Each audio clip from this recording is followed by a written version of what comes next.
This show is intended for adult audiences. You know, people with bills, backaches, responsibilities, and a functioning sense of humor. It contains strong language, stronger opinions, and the kind of jokes that might send the emotionally fragile into a full-blown meltdown. If you're easily offended, perpetually outraged, or think words are violence, this is your cue to clutch your pearls, grab a blankie, and sprint to your nearest safe space. Or, you know, just get in the sea. We won't miss you. For everyone else, buckle up and let's have some laughs. Rated D for Dickhead. You are coping and seething. You just can't accept what you're seeing. Yes, you're coping and seething. The truth it is scalding, and now you are molding and coping so hard. Coping and seething.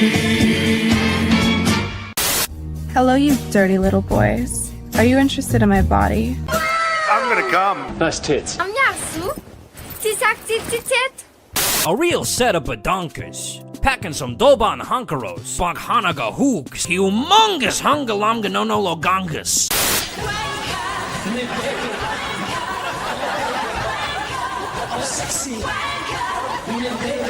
I want people in the industry to be a little bit louder about people being mean to other people, and maybe say it's not a good thing. I don't really care, Margaret.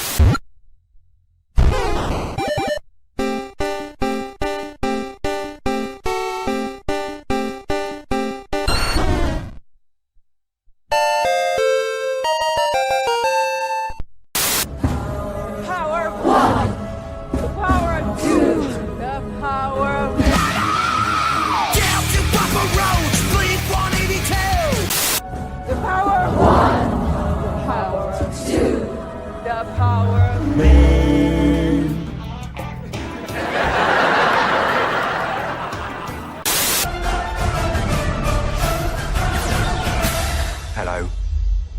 I'm off. Basically, run. What's going down, babes? Show me the loving. Silence! You are too gay to be the doctor. I'm wonderful, and I'm the most amazing person in the universe. Exterminate!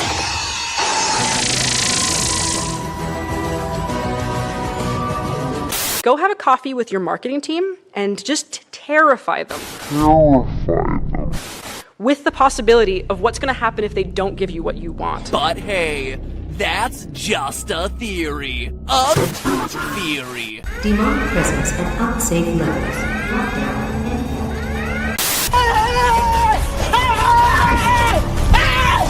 Why are you running?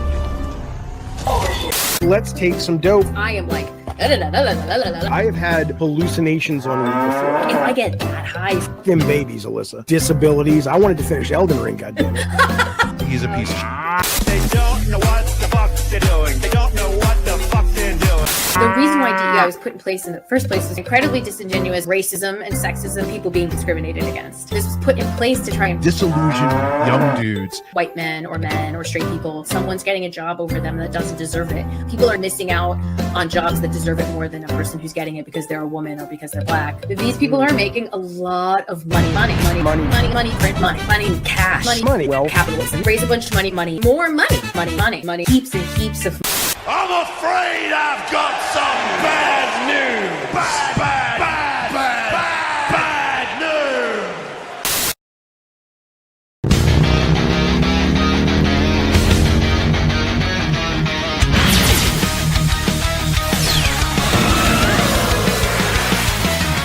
Engines roar through the ash gray skies. The wasteland burns, but hope won't die. Every screen's a twisted lie, built to break us, make us comply. They poison the heroes, rewrite the tales, turn legends to dust, leave us frail. But we're not done, we won't bow down. Through the wreckage, we'll take the crown. Steel hearts ignite, fire in our veins. Freedom's calling, breaking the chains. They can't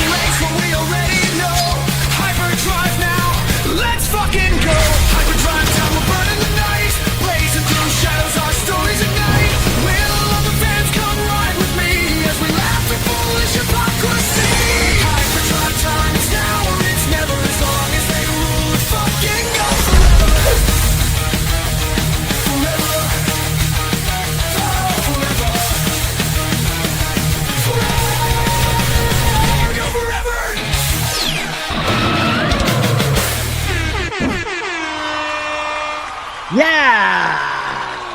Hello, everybody! Welcome. Apologies, it's an hour later than usual. It happened last week as well, and maybe it'll happen again. Who knows? Roll the dice. That's what we do on this channel every day. Welcome back to Will of the Felted. Will of the Fuck-Ups. Will of the Fans. My name is Will. That's right. Yeah, see what I did there? I know, right? He loves a bit of gallows humor.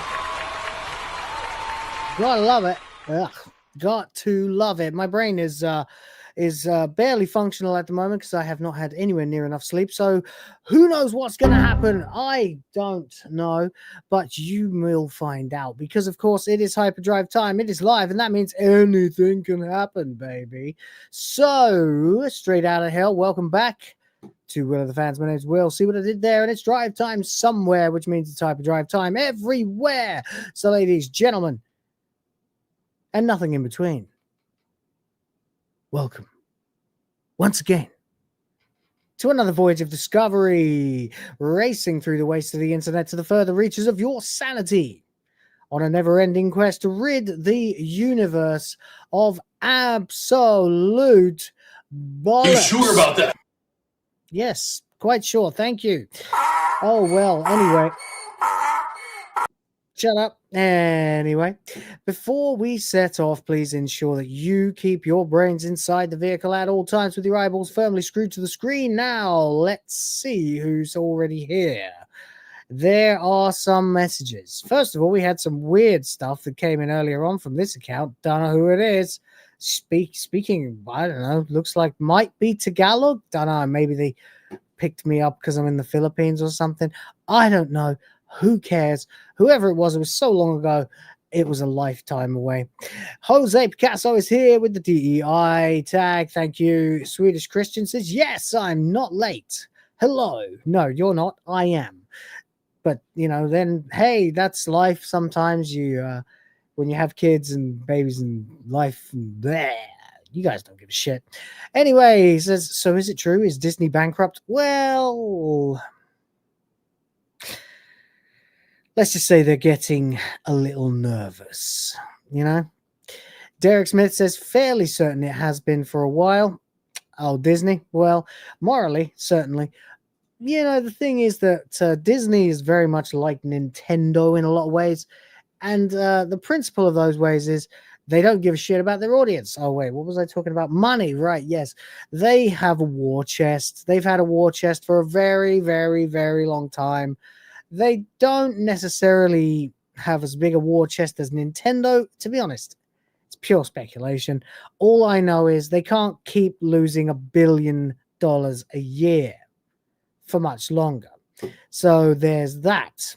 It is going to be rough for them if they continue to pump out absolute sludge the way they have been. And, it's not in the story for the day, but I've heard there's actually an initiative at Disney that's going to allow you or me to actually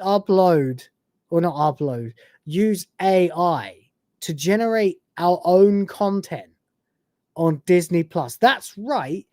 Apparently, they're so completely intellectually bankrupt that they can't come up with a single good idea. And now they're basically going, hey, pay us XYZ a month and you guys can fuck around with our characters. And, speaking as someone who has made AI systems do things they weren't necessarily intended to do, I'm thinking this is an amazing opportunity. An amazing opportunity for us to get in there, break the AI, and see who can come up with the most fucked up thing you can possibly imagine with Disney characters. I don't know if it's going to be Princess Elsa and Dumbo hanging out with the genie in some kind of weird, not safe for work clip or whatever, but it would be very interesting to see what you can get away with that. But for that now, that is pure speculation. I have to talk about some news here. And one of the big stories we have today is definitely that Ubisoft is on its, I mean, not even last legs. Like, it gave those up a while ago. I don't know what it's sitting on at this point. Maybe it's a cactus. I don't know, but we'll find out. Anyway, who else is here? Let's see. Danger Island says, I hope Ubisoft doesn't end. I still need to know how the story mode will end. Right. Yeah.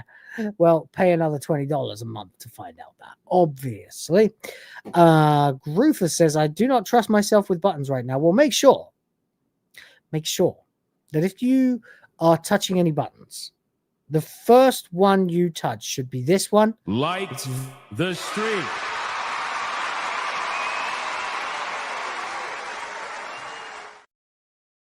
And you want to take these fingers and go down to the bottom right corner of the chat window where you will see the love button. The love button. Yeah, rub it really hard till it hurts. Don't ever stop. That's right. Don't stop. Please don't stop. Anyway, who else we got? Rhoda's here. Says, hey, Danger Group for Swedish. Hello. Lilith is here. Hello, Lilith. We had an interesting time a couple of days. No, it was yesterday. Yesterday morning, my time. I don't know what time it is, where I am. Haven't slept enough. And it was on Noise Pollution Show. And I was hanging out in their chat for a good couple hours. And much merriment was had. Can recommend. In the meantime, who else? We got St. Hugo is here. Says, hail all. And hail to you, sir. More from Swedish Christian. Saw a video of Rob Schneider talking about when he met Robert De Niro. Schneider is so funny. You know, that's the funny thing, isn't it? Schneider was a kind of a joke in the Hollywood scheme.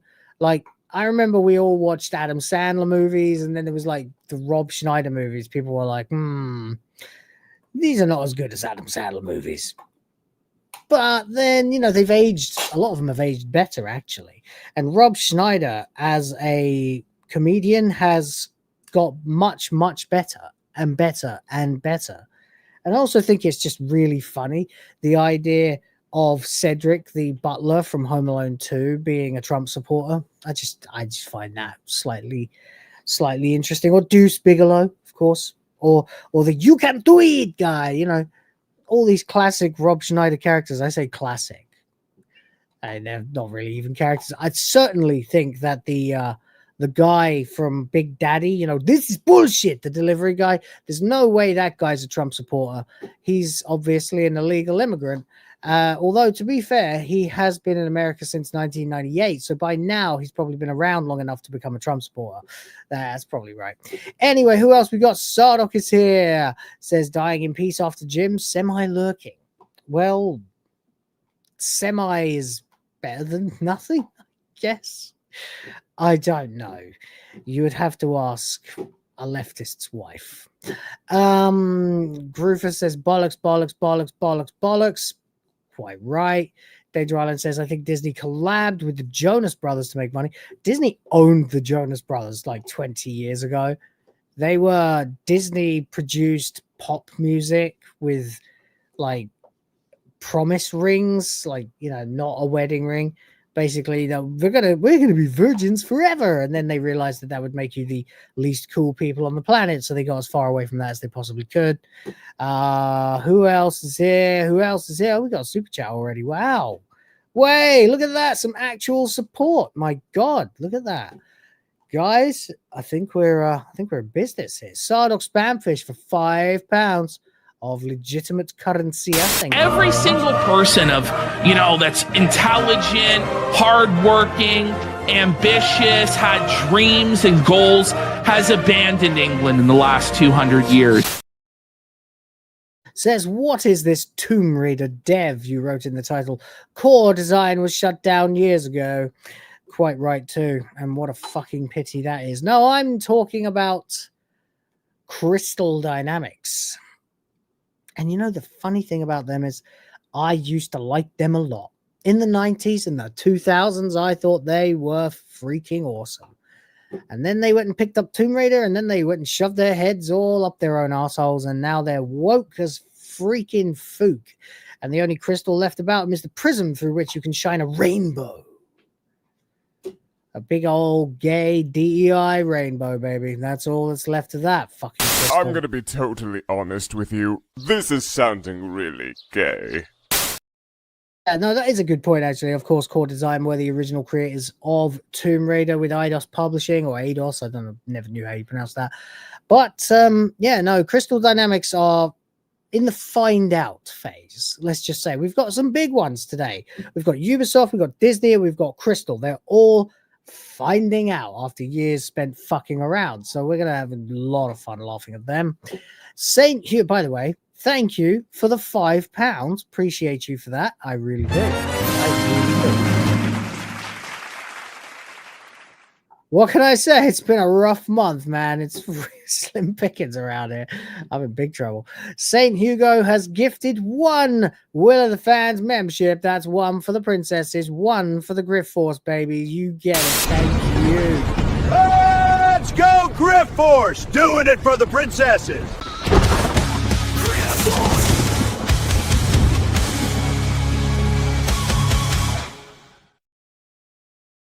By my estimation now puts us on 7. It's been like 3 streams and we're only on 7. What happened? We were so good. We used to be so good. Oh, but it's okay. Thank you very much, St. Hugo. I appreciate you, buddy. Sardoc for another 2 says Crystal who now? I know it does sound like a stripper name, doesn't it? What's your name, honey? My name's Crystal. Crystal Dynamics. Yeah, it does sound like a stripper name, especially with Dynamics. If it's spelled with an X at the end, then you know she's pole dancing around the end of the night there. And that, well, that sounds a lot better than the actual Crystal Dynamics, to be quite honest with you. Yeah, let's go strippers. Woohoo! Speaking of which, fill up this bar. This bar, when filled, will unlock glorious bounties of boobitude. That's why I have chosen today to dispense with the usual blood for the Judd God and just straight up call it what it fucking is, the titiometer. And then, if it is filled, I would love to bestow upon you plenty of boobies. There you go. Rhoda's here for £5 as well, says the only new Tomb Raider I'd be interested in is the rumor the remaster team may be making new games in classic style, man. Shut up and take my fucking money. Can you imagine if somebody actually had the balls to do that? It would be glorious. I feel like we're in a phase. This is going to be a total aside, and it's going to be a rambling rant, and it's going to take over the show. But we're in such a phase right now that is. It's the most interesting time I've seen in years, and Gamergate 2 is 100% responsible for it. So I suppose we should probably thank Chris Kindred and Kim Belair for galvanizing gamers once again to get together and tell everyone to go and collectively fuck themselves, to tell the game companies we're not paying $80 to $100 for a video game when we can get a better experience for $30 with an indie game.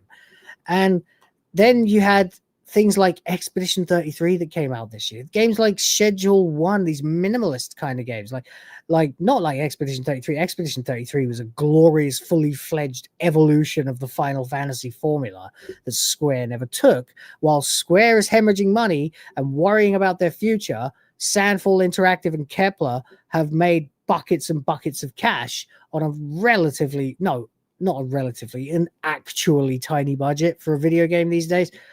Just doing what people used to like. So there's every reason to believe that even if they didn't do any more Tomb Raider, if somebody would have come out with a game that was just literally called like Grave Robber or something, and it had a big titted bitch, and it was done in that old style, you guarantee they would make enough money to square themselves and build on that. It's worth it. Hell, I spent all day playing around making sprites for our WTF RPG parody game, and I drew them myself. I finally decided I couldn't get a win with the automatic systems that they provided, or any set that anyone had made. So I just used a grid, and I drew a picture and animated it, and then I had some help from AI, And now I have a really quite nice looking and better looking than anything RPG Maker gives you sprites there. So I'm all about the retro. I'd love to see some more of that, Rhoda. You know I would. I'm with you on that. And long live the restoration of dead old genres. Show them how it's done, boys. Yeah. Hell yeah. Heavenly Jester is here, has been a member now for 7 months, and that deserves a salute. Thank you very much, sir. Appreciate you. I do. I really do, actually. It's important.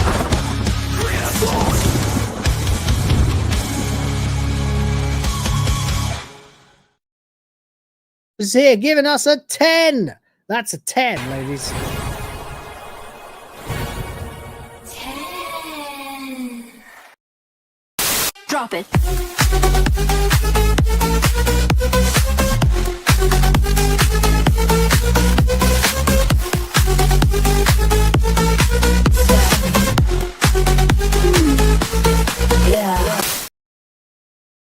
Oh yeah, baby says, if you have joined the Pal World server, please add me as a Steam friend.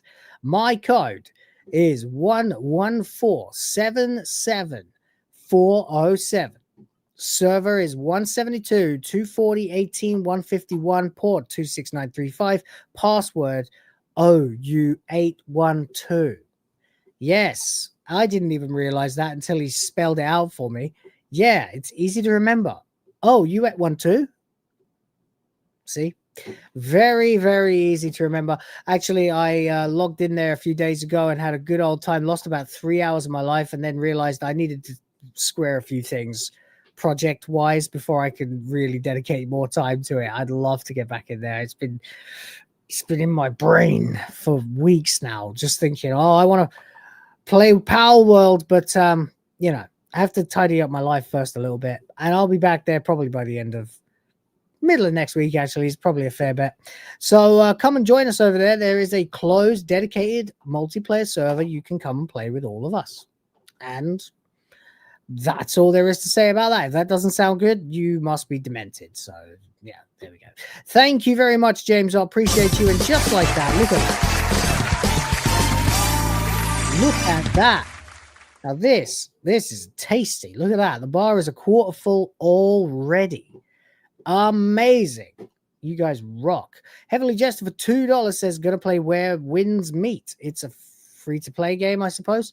I don't know. What is that? Let's see. Where Winds Meet. On Steam. Hang on. Let's have a look. Oh, actually, it kind of looks interesting. Let's get it on screen and have a look. Fuck it, you know. Just because I have a show plan doesn't mean I don't have some amount of time to spend just randomly watching trailers. Fuck it, let's do it. Oh, hello. Oh, I've seen that logo. Yeah, I've seen that a couple of times now. Now you're adding context. Thank you. I'm such a dad. I don't know what's going on in this. Oh, wow.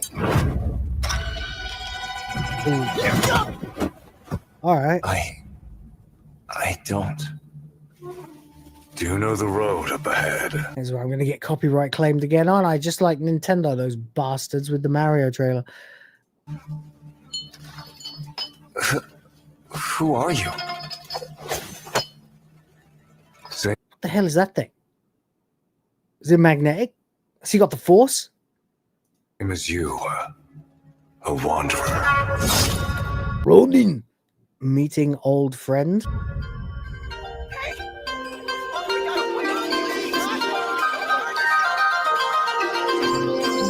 Okay, this looks pretty cool, actually. Yeah.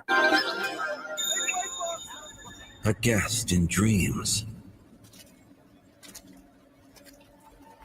Man, this trailer is all over the place so far, like tonally, color-wise, palette is all over the show. Yet unaware.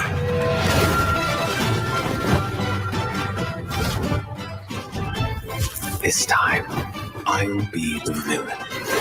Well, I still have no idea what the game is. Of course, I'm gonna have a drunk martial artist. But I have been more characters. On this is a fighting game? Too long now. The street was filled with ghosts. Ghostmaster, Mistvale Forest. Without a single coin, you call yourself the god of treasure? God of Avarice. I'll give you one more chance. This actually looks pretty damn cool. Go on. Kill me. Huh.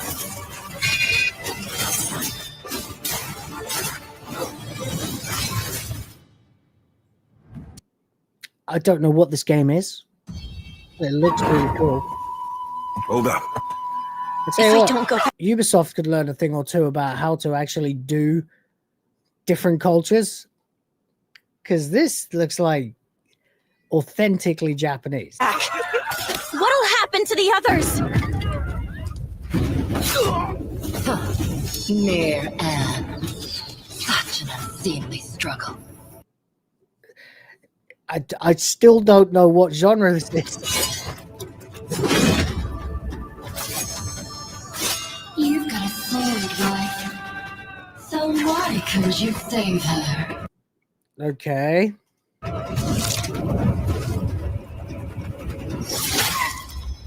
What? Oh dear. The hell was that?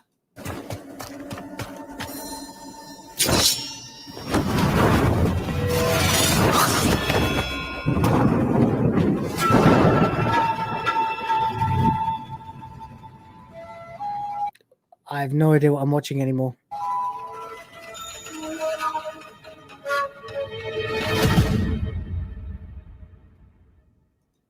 What is it? Like, that's really cool, but what is it? You know? All right, let's actually have a look here. What is, it's an open world action adventure RPG. China, not Japan. Okay. Looked like Japan to me. Set in the 10th century, players assume the role of a young swordmaster as they embark on a journey to uncover the mysteries of their own identity. Let the wind carry your legend on an epic journey to the east. Yeah. All right. We got any, like, gameplay? Okay. So, big open world. What can you do in it? Like, how does it play? I'm very curious now, but when's it out? Oh, it's out. Like, literally today. Huh. Wow. Well then, color me shocked. Yeah, I'm very interested. I guess I had no idea. There you go. That's what happens when it's dad life and you just don't know what the hell's going on. That's pretty cool though. Thank you, Heavenly Jester. I appreciate that, man. I'm pretty interested in that. I don't have any disposable income, but I'll add it to my wish list. Sure, why the heck not? It's worth it, right? Worth it. All right. Anyway, yeah, thank you very much. Yeah, what is it? That's right. I didn't know what the hell that was. It was just cutscenes. I thought I thought it might be like a Bushido Blade kind of game. But no, they'll never make another game like that where you can just outright kill someone before the round even begins if you have no honor. You have no honor. Oh, wait, no, that's again Japanese, not Chinese. This game is on drugs. It's all over the place. It is a bit crazy, right? I feel like it's... I don't know. I feel like there's something there, though. It looks pretty cool. Anyway, at the end of the day, if it does a better job of doing what, like, other action RPGs have done and failed miserably, then I'm open to it, certainly. Certainly. Will, you should make one based off the Philippines. Nobody knows shit about Filipino legends. Well, that's probably because they were all destroyed when the Spanish got here and colonized all of them and turned them into Christians. All I know is that there is a book my father read that my wife lent him that I should probably have read by now. And all I remember is they used to have orgies as worship. And then they became Christians, Catholics, actually, which probably goes a long way to explaining the the weird behavior of some people here. Spend half their lives in confession. You know what I mean? There you go. Rhoda says it looks interesting.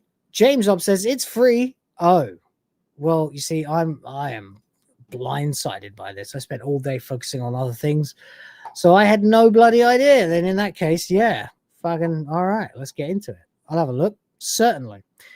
Groofer says spiffy. All right. Haven't heard the word spiffy since Don Miguel first translated RPG Maker 95, but there you go.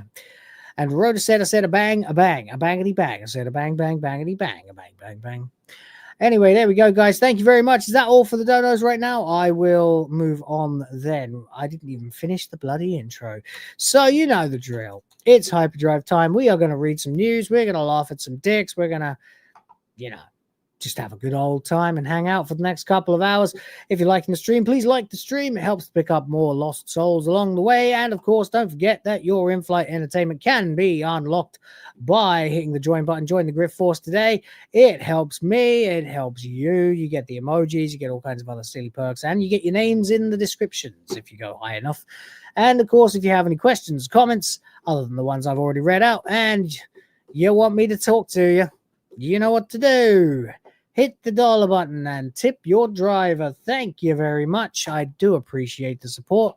Let's see if we can get this fucking bar filled. That would be just the best day of the week for me. Because I don't think it's happened once this month. So there we go. UAF Omega says, I watched Philip Chan play earlier today. It seems much higher quality than your typical free MMO action adventure, but didn't see enough for a proper opinion. All right, I'll take a look. I mean, you said it's fucking free, so I'd be stupid not to. Let's have a look. I can't share the screen for this, but oh my God, you're right. It is free. Add to library. All right, it's done. There you go. Boom. No need to wish list. I already have it. All right, guys. Thank you very much. Yeah, we are having a good time here already, but we're going to get into some topics in a moment. We're going to talk about Ubisoft to kick things off. We've got Ubisoft as well as a little bit of revived Rush news, a few topics that I just don't really care to milk for content, just feel like they deserve a mention. We've got Disney officially dropping its DEI, apparently, for the 5th time, I feel. But hey, whatever, that's the way it goes. Crystal Dynamics getting felted, of course. Japan telling the West to go fuck itself. Brie Larson and the backlash to her in Rosalina's role in the Mario movie. A little bit Sydney Sweeney news. Because, I mean, it's Sydney Sweeney at the end of the day.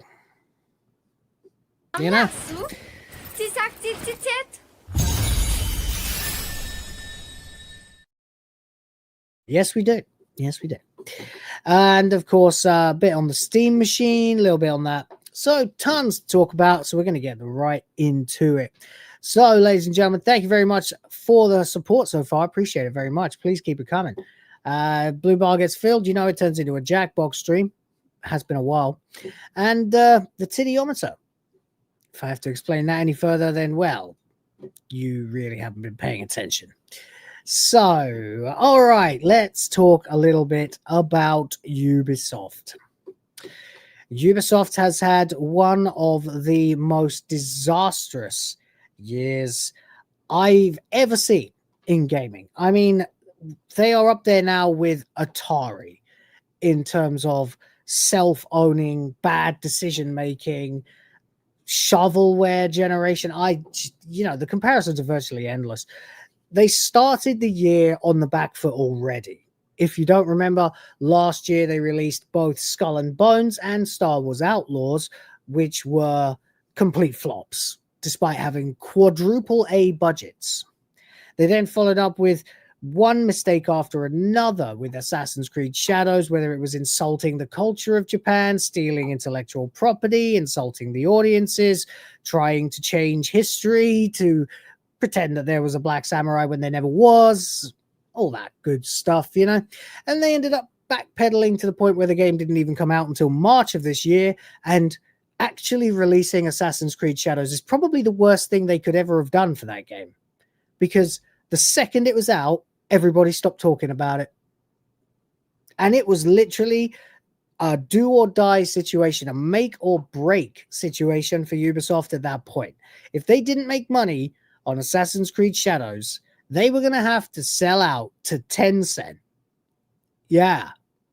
And you know, Assassin's Creed Shadows, for all they said about millions of players engaged, certainly didn't make anywhere near expectations. That much we can guarantee, because the next thing they did was sell out to Tencent and create a new subsidiary company so they could move all their IPs in there and still let a load of other people go from Ubisoft.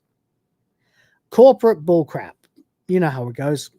But really, at the end of the day, you reap what you sow, and things have a funny way of catching up to you, as now they are actually delaying their own earnings report.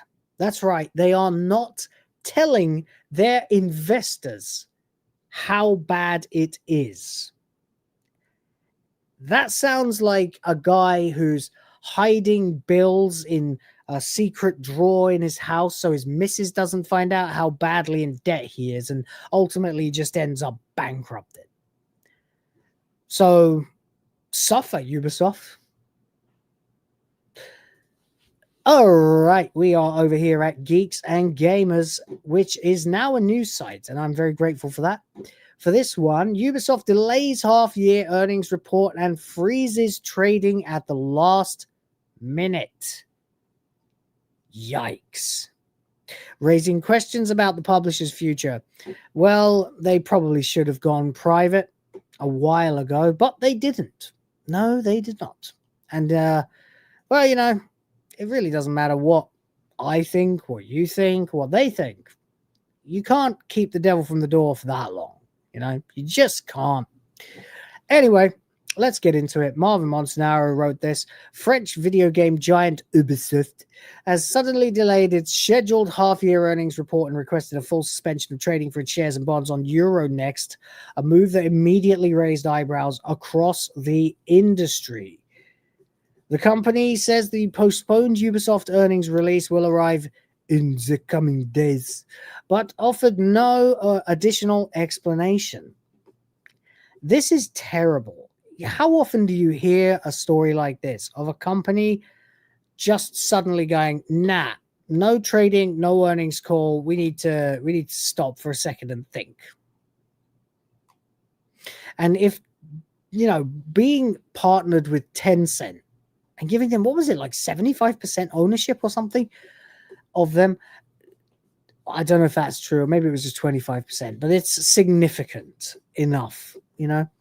And if that's not enough to save you, you are seriously in trouble, because Tencent basically owns all the money in China. And if that can't bail you out, you really are fucked, frankly. According to Reuters, which, by the way, that's how you pronounce it for many of my contemporaries who say Reuters. No, it's Reuters. Ubisoft submitted a formal request to Euronext to freeze trading on Friday, just hours before the company was expected to publish its half-year results. Trading in both shares and bonds will remain suspended until Ubisoft publishes the delayed earnings report. The company did not cite technical issue, accounting complication, or strategic updates, only that the numbers would arrive in the coming days. Oh, God. Oh, buddy. You are telling us nothing. You are telling, literally, that, every investor should be pulling out of Ubisoft right now. Every single investor should be pulling out of Ubisoft right now. We looked at the Ubisoft stocks not that long ago, by the way, guys. We did. And if you remember back in November of last year, we were looking at Ubisoft as it finally dared to dip below 10 euros for the first time in something like 10 to 12 years. It was a catastrophe. It managed to just about eke up a little bit more with Assassin's Creed Shadows, and it's been downhill ever since, to the point that it is now 6 euros and 77 euro cents. Euro cents. That's an oxymoron, isn't it? But there you go. 677, and there is no chart available. There's your chart. Catastrophe. Absolutely catastrophic. Even as recently as like a couple of weeks ago, we were looking at it and we were like, uh-oh, 7, 8 euros, that's bad. Boom, down to 677. Catastrophic. Anyway, the late-breaking pause comes after a rocky run for the publisher. Ubisoft has spent the last several years navigating underperforming releases, internal restructuring, and long-term pipeline uncertainty. I mean, it didn't help that several of their higher-ups in management got collared for sexually abusing women in the workplace. What was that story about tying a girl to a chair and then pushing her to the elevator that was open so that it would go straight up to the CEO's office or something? Like, that is grapey as fuck. And we don't like it. The company has also invested heavily in open world franchises without seeing the consistent financial payoff they once relied upon. They have spent way too much money. We have spent way too much on the open world quadruple A, I guess if you're French.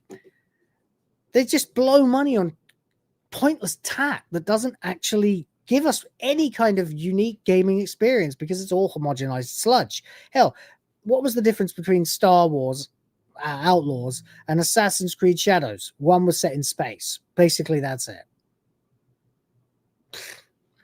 What was the difference between that and Skull and Bones? Oh, what was Skull and Bones? They took all of the bits of assassination out of Assassin's Creed Black Flag.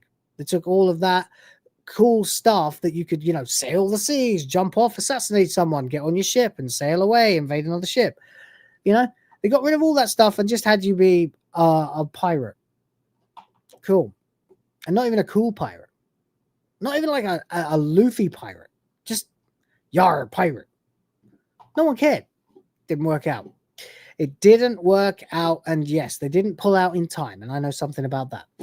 In March 2025, Ubisoft announced a landmark partnership with Tencent after crashing and burning with Assassin's Creed Shadows, as the Chinese tech giant agreed to invest 1.16 billion in a new subsidiary built around Ubisoft's most valuable franchises, Assassin's Creed, Far Cry, and Tom Clancy.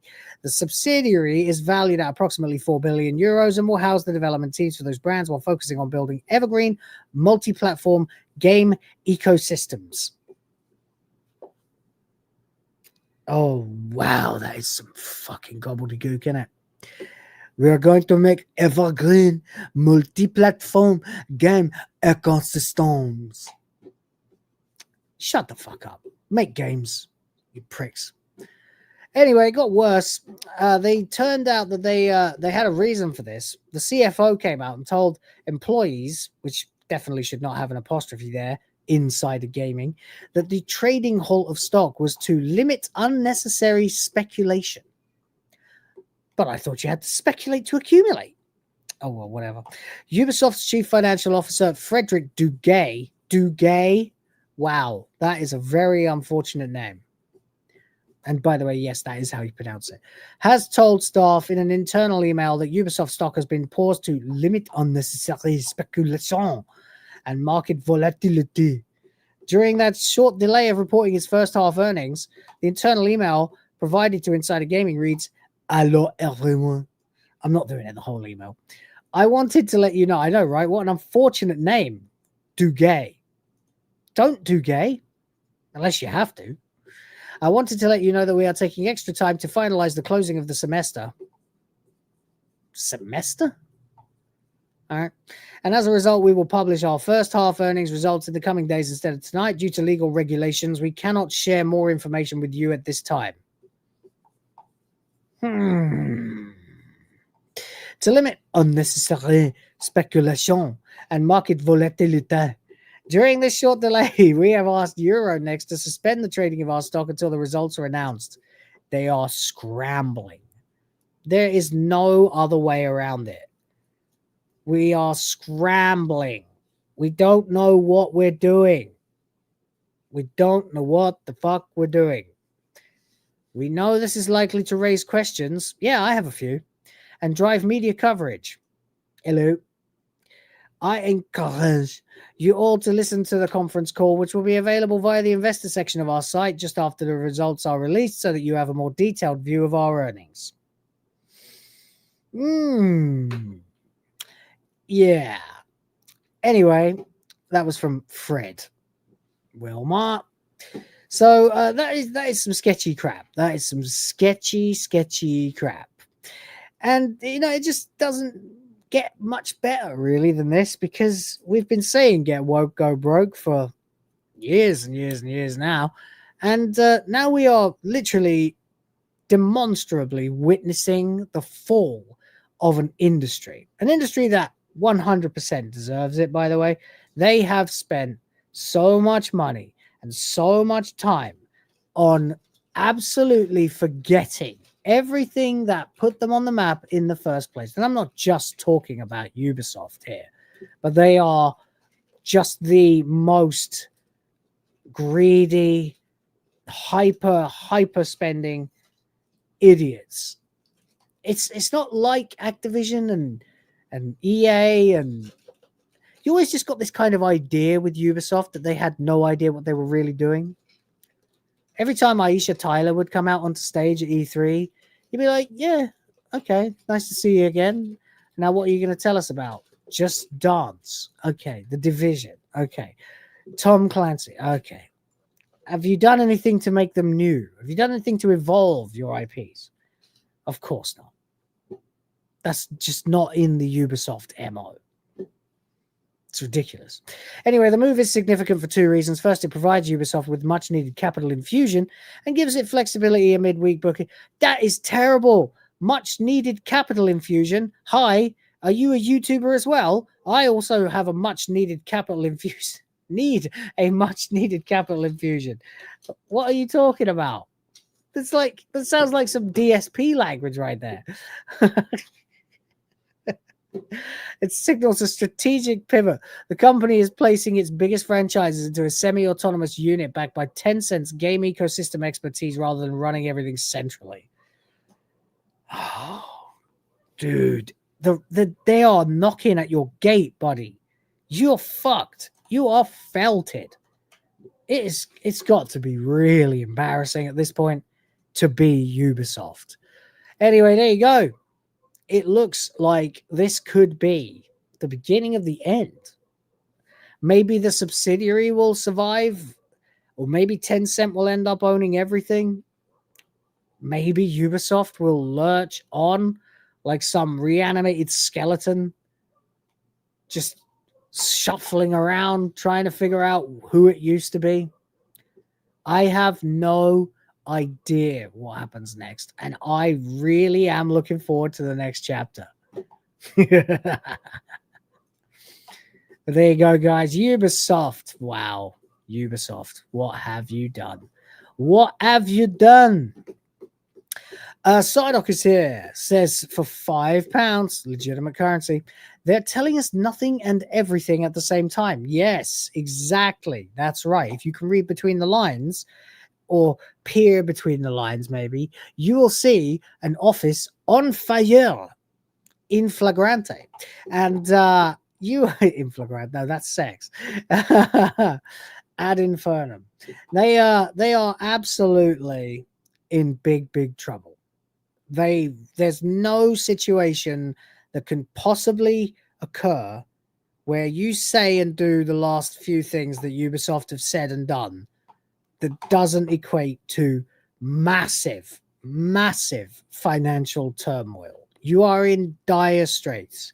You are, at this point, you're hawking your jewelry, you're pawning everything you own. You're in big trouble. And they're trying to find a way, tell their investors that the situation is not completely fucked. You know? And that's just the way it is. And really what they should do is just putain mais ta gueule, as they say, or shut the fuck up en français, because every day that they spend letting this information get out is another day that we get to determine what the future of Ubisoft is. Because if you keep saying it, eventually it will become true and Ubisoft will disappear. Frankly, I don't care. I already own the Ubisoft game. about 25 times over in various different franchises and various different genres. I already have multiple copies of the Ubisoft game because there is really only one now, and I've played it. Yeah, I'll be happy to play it again. You know, I say this as a total hypocrite, by the way, because I own half of at least the Assassin's Creed series on Steam, and I think to myself, well, haven't beat them on Steam yet. I could play them again. Some of them were fun, and they were. It's a big shame. But I'm certainly never going to bother playing or finishing Assassin's Creed Shadows. That much is for sure. Anyway, thank you very much indeed for the extra 5 aside. Every single person of, you know, that's intelligent, hardworking, ambitious, had dreams and goals, has abandoned England in the last 200 years. Rhoda is here. Says, for £2, Ubisoft shareholders, work on your pull-out game. That's right. As a man who's had 2 babies in 2 years, I can tell you, pulling out, you know, it can save you a lot of headaches later. Not that I regret anything. I'm absolutely in love with my family. So there we go. But yeah, good point, Rhoda. Good point. Have some tips.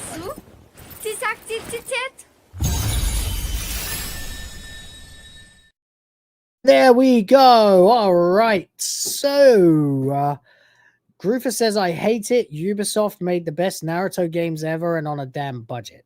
Well, what did they make? They didn't make Ultimate Ninja Storm, did they? Now I got to look it up. Ubisoft Naruto games. Oh, Rise of Ninja. Yeah, that was pretty good. That was on the Xbox. Yeah. My buddy had that.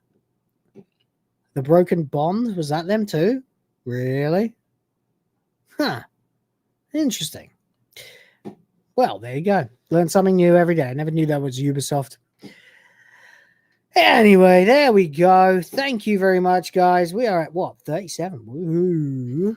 Just over a third the way. Let's get some tits. And let's get some Jackbox.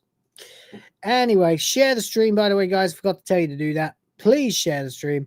If you can, tweet it out. Tell your friends. Tell them where you are. Tell them you're having a laugh. Let's get some fucking people in here so we can all have a laugh together. All right. Let's do a little bit of the revival. I'm going to try and do this a little bit more often on HyperDrive time now because I think it keeps up with the aesthetic of going really fucking fast. And also, there are just too many topics these days. There are too many articles that I go, maybe, yeah, maybe. And then I never get around to talking about. So we're going to go ahead and have a little look at these and give them a few minutes each and just see what's what. And get on to the next one. Here comes the revival of...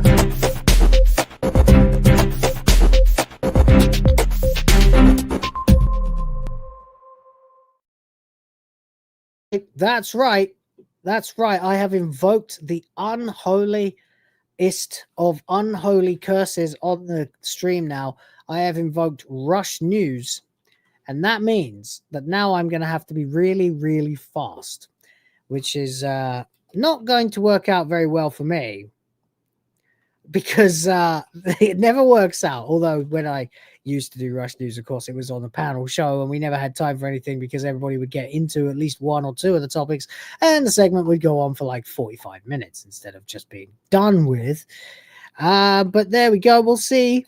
We'll see what happens. Maybe Rush News can survive after all. But before we get into anything, let's do this. Concord gets playable fan-made revival on PC. Oh dear. Oh dear, oh dear, oh dear. Yes, apparently Concord is coming back. And this is Insider Gaming. So this is one of those websites that can be completely based or completely not based at all. Depending on who's writing the article, which actually I don't mind.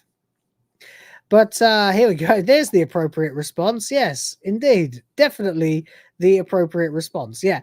If you guys haven't heard about this yet, this gets really, really funny, really, really fast. So remember this statement. I just want you to remember this statement right here. Concord is coming back. Concord is coming back, guys. Okay. Concord is coming back, though not from PlayStation.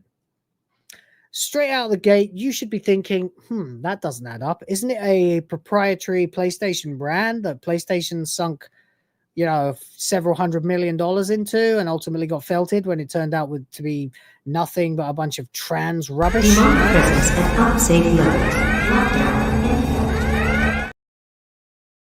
If that's what you are thinking, then you would be correct. Yes, there are going to be some legal questions that need to be asked here, surely. The cancelled 2024 multiplayer shooter was short-lived, but fans are rebuilding it on PC. Fans, guys. You know what that means? It means the butthurt devs are doing it themselves. That's what that means. Fans. There ain't no fans of Concord. Concord was around for 5 minutes. If there's anyone who's a fan of Concord, then they're also probably a fan of Dustborn. At least they can go play that. If you haven't heard about Concord, here's a quick rundown. The game revealed during a 2023 State of Play was the first title from the then first-party studio Firewalk Studios.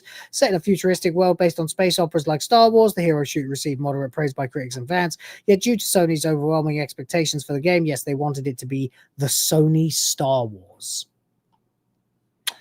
Yet due to Sony's overwhelming, Concord was shut down after only 2 weeks. Concord was shut down after only 2 weeks. This is true. This is what happened. Concord got shut down. It launched, and I think it wasn't even 2 weeks. It was 10 days. 10 days later,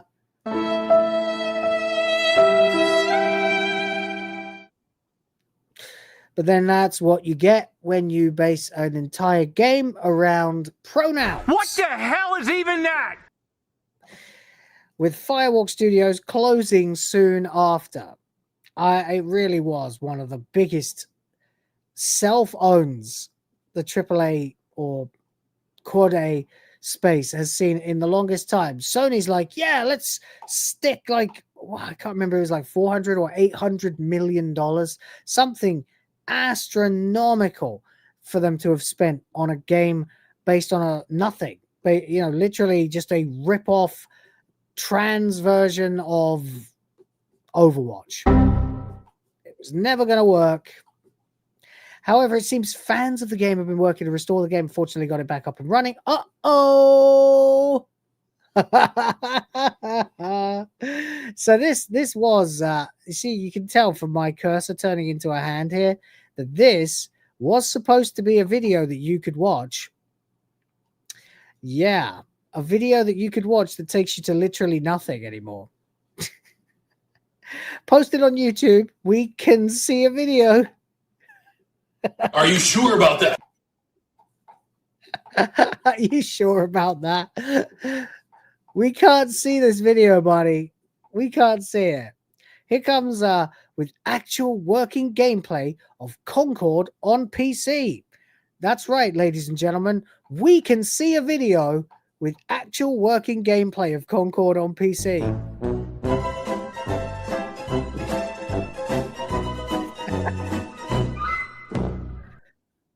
My God. While the build isn't open for everyone, though those interested can still go to their Discord, it's still a work in progress and largely intact.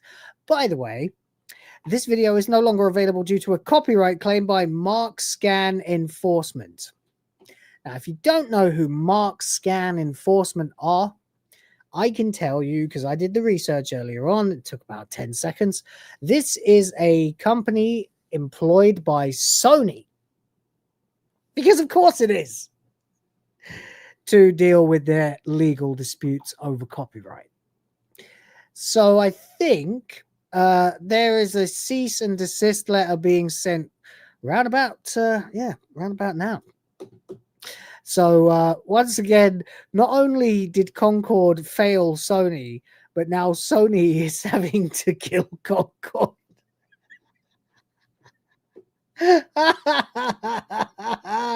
You stupid bastards.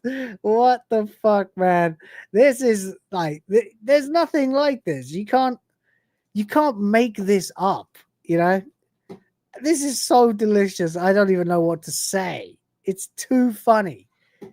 They literally are now having to go and stop someone from trying to revive the game that cost them hundreds of millions and resulted in literally nothing of any value for them. It's amazing.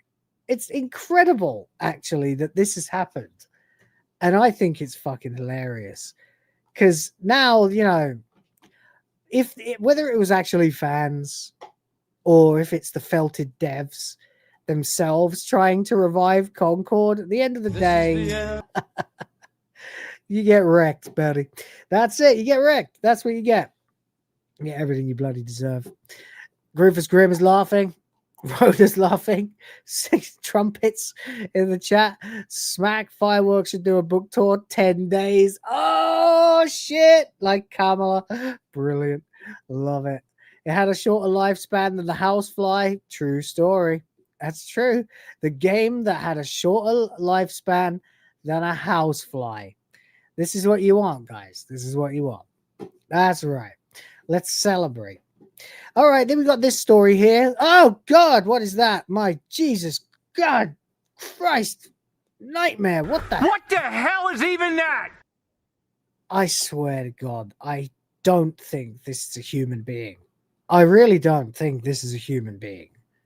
I've thought for a while that it might be like the next evolution of mankind if we're all slowly turning into, you know, the Tarkatans from Mortal Kombat. You know, if they were found in Ethiopia. This is Cynthia Erivo, or as many people call her, Negress Ferratu, or as I call her anyway. She has now been put on GQ's Men of the Year cover. Men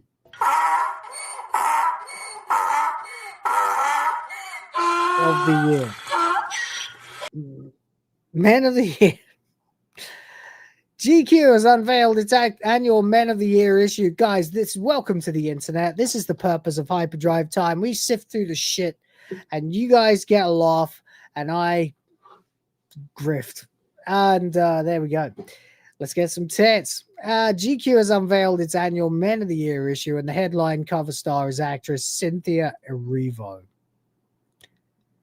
The 2025 Men of the Year issue starring Cynthia Erivo.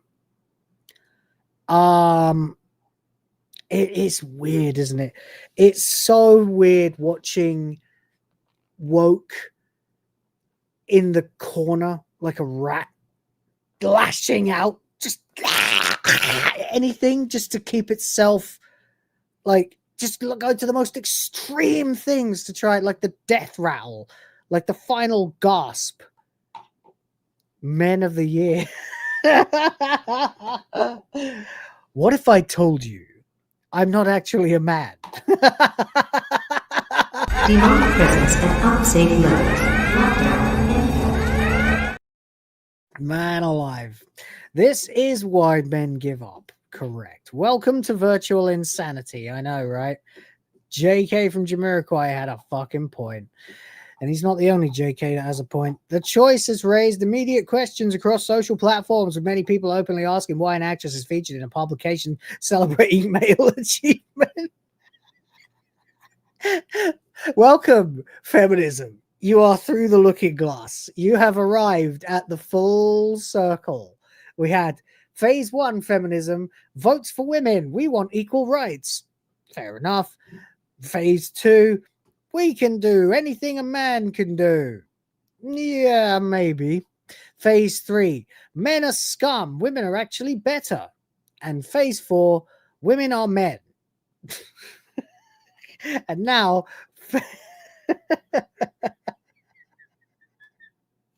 Phase 5, women are irrelevant. We just want to be men. There you go. The full circle, baby. The Cynthia Erivo Men of the Year cover has become a focal point in online culture war conversation, probably because it's fucking absurd, overshadowing the contents of the magazine itself. Well, yeah. The latest moment fits into a broader trend in entertainment media, generate controversy, spark conversation, and let the confusion drive engagement. Yep. This is not so different from something that I think it was Major's Guild actually wrote like a year ago, which was a dissection of exactly how the entire media enterprise destroyed itself for clicks. GQ's decision appears less about honoring notable men and more about creating a social media moment meant to travel quickly. Yeah, congrats. You have made a mockery of both men and women with this. I mean, it's insanity. It's literal insanity. Look at this creature. I'm sorry. I don't want to say this, and I don't want to say this like flippantly, but this thing is more hideous than Mercante. This is not, I don't know what this is. This looks like a deliberate effort to distance yourself from all things human. Like to push the absolute barrier of what you can call a human being. It's baffling. Oh, guys, you remember last year before that Wizard of Oz bullcrap came out?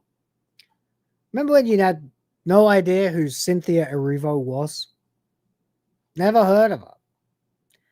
If you saw someone like that, you'd be like, kids over here, please. Don't go near that. I don't know what the hell that is. Erivo's history of clashing with fans. I mean, no shit. There. Jesus Christ. It's Voldemort. Guys, it's Feltamort. My God, look at that. That is Cynthia Erivo with look at that hyperextended like frontal face. It's like a camel with the claws and everything. This is Cynthia Erivo as Jesus Christ. That's how far the woke pushed it.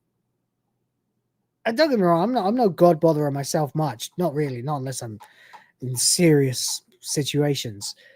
But good Lord. That is the antithesis of every depiction of Jesus Christ that you will ever see in your life. Everything with that is wrong. Everything. That is not Jesus Christ. That is Baraka.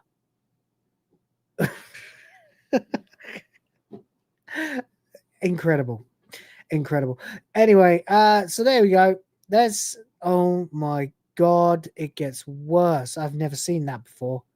Holy shit. What the fuck is that? Jesus Christ. There's something seriously wrong. For believers already frustrated by Hollywood's habit of reframing sacred stories to score cultural points, seeing Jesus portrayed by a gay woman. It's a gay woman? Nah, buddy. That's a demon. That's a fucking 100% demon. And again, not a religious person, but when I see all these Christians going, demonic possession is real, and it looks like this, I'm like, no comment. I genuinely have nothing to say because it's honest to God, like they are trying, like the people who subscribe to this philosophy that leads to them looking like this. What are they trying to accomplish if not everything that's not beautiful, everything that's not human, everything that's not natural is demonic? Nah, demons, like demons. Moving on, the other one, Ariana Grande, who also is pushing the limits of how far a woman can go into trying to become a pencil, which is weird because she used to be something of a sex symbol, but then before that she was an abused Nickelodeon kid. So, anyway, apparently she was rushed on stage by this psycho in Singapore, which is weird because I've been to Singapore a couple of times and it struck me as a very civilized country. But apparently it's the playground of the wealthy, and apparently if you're wealthy enough, you turn into... Once again, by the way, what was I just saying? Nah, demons, like demons. Like this person, I'm not even sure what it is. I think it's a man. Is doing everything he possibly can to look as evil and malevolent as possible. Like this is like a picture of Kefka from FF6, you know, just gleefully evil. It's like the Joker, you know, just like, I'm having a wonderful time being evil. Okay. Shocking moment when a man leapt over the barricade and grabbed Ariana Grande. It keeps happening, by the way. It keeps happening. It happened with Emeru not that long ago. There was an incident earlier this year. Somebody got touched up on a stage. I can't remember who it was or what it was. Maybe it was this guy. Who knows? But this stuff keeps happening. The more liberal you become, the more woke you become, the more you open yourself up to the worst of humanity. You get what you fucking deserve. Oh, by the way, here's a nice montage of this person rushing on stage and hugging people. I don't know who that is. Is that Katy Perry? It looks like Katy Perry, maybe. In weird costumes on trains and in malls or whatever. Yeah, it's Katy Perry, The Weeknd, and Ariana Grande. Fucking weird, man. The individual identified in reports as a 26-year-old Australian named Johnson Wen, who goes by Pajama Man online. When Eric eats a pajama, an amazing transformation occurs. Eric is Pajama Man. There's one for the old school Brits among us. He's made a reputation out of forcing his way into attention by invading concert stages and major sporting events.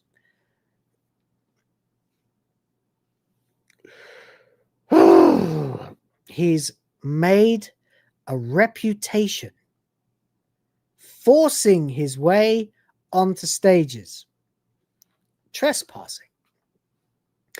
He's become literally a celebrity of sorts, a person of interest on the internet for breaking the law and getting into the personal space of celebtards. I mean, don't get me wrong, I have no patience or tolerance for Katy Perry or Ariana Grande or anyone, but this guy's out there and no one's doing anything about it. Even the actual like protected class of celebtards are not safe from the woke world they have created. This isn't a one-time lapse in judgment or a spur-of-the-moment mistake. This is a pattern over the years. He's managed to get onto the stages at concerts for global stars, including Katy Perry, The Weeknd, the Chainsmokers. Oh, buddy. This is terrible. Hold on. He's pushed past security at sports stadiums and infiltrated major public events like the Paris Olympics and the FIFA World Cup, all while gleefully documenting the behavior on social media. Oh, wow. Is that a Revo again?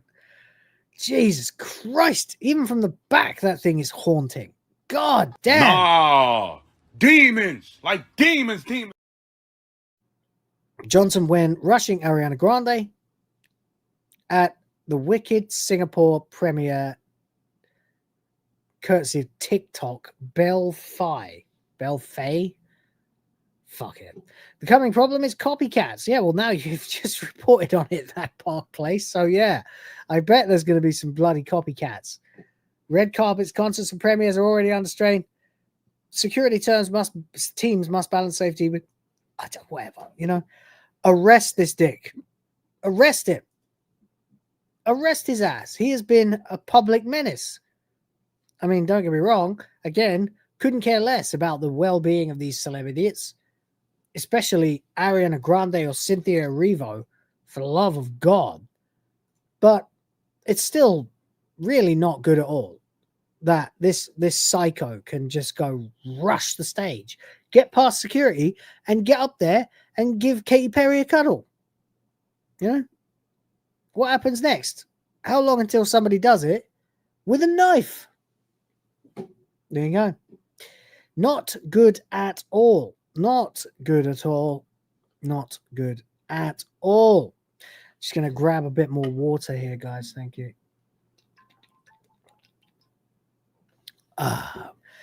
In fact, actually, I just noticed this. The son of a bitch has got a fucking Ukraine flag on his shirt. It's always the left. Ladies and gentlemen, the left. Every fucking time. There we go. All right, guys, I'm going to keep going with some of these topics. Hope you guys fill the bar. We can have a good time. God of War developers IP was cancelled after investing $25 million. If Santa Monica Studios can't get an IP greenlit, it's just another harbinger, you know? Literally another harbinger. Well, here we go anyway. Shuhei Yoshida has revealed that 2 PlayStation projects were cancelled after costing $25 million each. One of them was a new IP game from the developer of God of War. We have heard about a few cancelled games in recent times, including the game screenshots from the scrapped God of War multiplayer title, images for Rare's Everwild, comments on the cancelled Civil War game, and more. Now Shuhei Yoshida has spoken about PlayStation projects that were cancelled after significant investments. Dear oh dear. During an appearance on the My Perfect Console podcast via VGC, Shuhei opened up about the cancelled PlayStation projects. He first spoke about the internal game from God of War developer Santa Monica Studios. Look, if Cory Barlog can't get a new game over the line, hail noise pollution. Shout out to you. Thanks for the good time the other day on his stream. He confirmed that it was not a God of War game, but a new IP instead, with a really amazing concept and very interesting gameplay ideas. Well, then why didn't you make it? He revealed the game was supported for many years, but after putting in $25 million, the developers came to him saying, we have to stop. Huh. Maybe they got in bed with Sweet Baby Inc. again. He wasn't able to recall the exact reason for the cancellation, but it was probably because the team was not able to find the game. $25 million. And they couldn't find the game. Tell you what, give me 1% of that. And I'll give you a game. He added that it was a great concept, but the gameplay didn't really come to be. Well, then get wrecked. He discussed cancelling so many games that were in early development, but you're dropping $25 million on nothing. Literally nothing. And this is the same Sony that's just released Ghost of Yotei that's barely eked out a profit. Like, what's it made? 100 mil? 150 mil at this point? Well, what can I say? 33% of that is to recoup the expenses on these failures. Terrible. Absolutely shocking. Anyway, Walking Pebble says, but to praise Ariana a bit, she did do a benefit to raise money for victims. She does have a heart. Yeah, to be fair, Ariana Grande, if you've seen enough about the Nickelodeon kids and the shit that was being revealed about that last year, excuse me, then you'll probably be able to piece together the kind of experiences that Ariana Grande went through, which probably informs why she acts like such a slut in her music videos, and also that she probably is a decent human being underneath it all. That's why I don't really rip on her that much. Cynthia Erivo, on the other hand, whoa, you expect her to turn into a cloud of smoke, you know? Anyway, we have one more thing. Interesting that it is. And some good news apparently for PlayStation 5. PlayStation 5 has apparently now outsold every Xbox system ever. With a catch.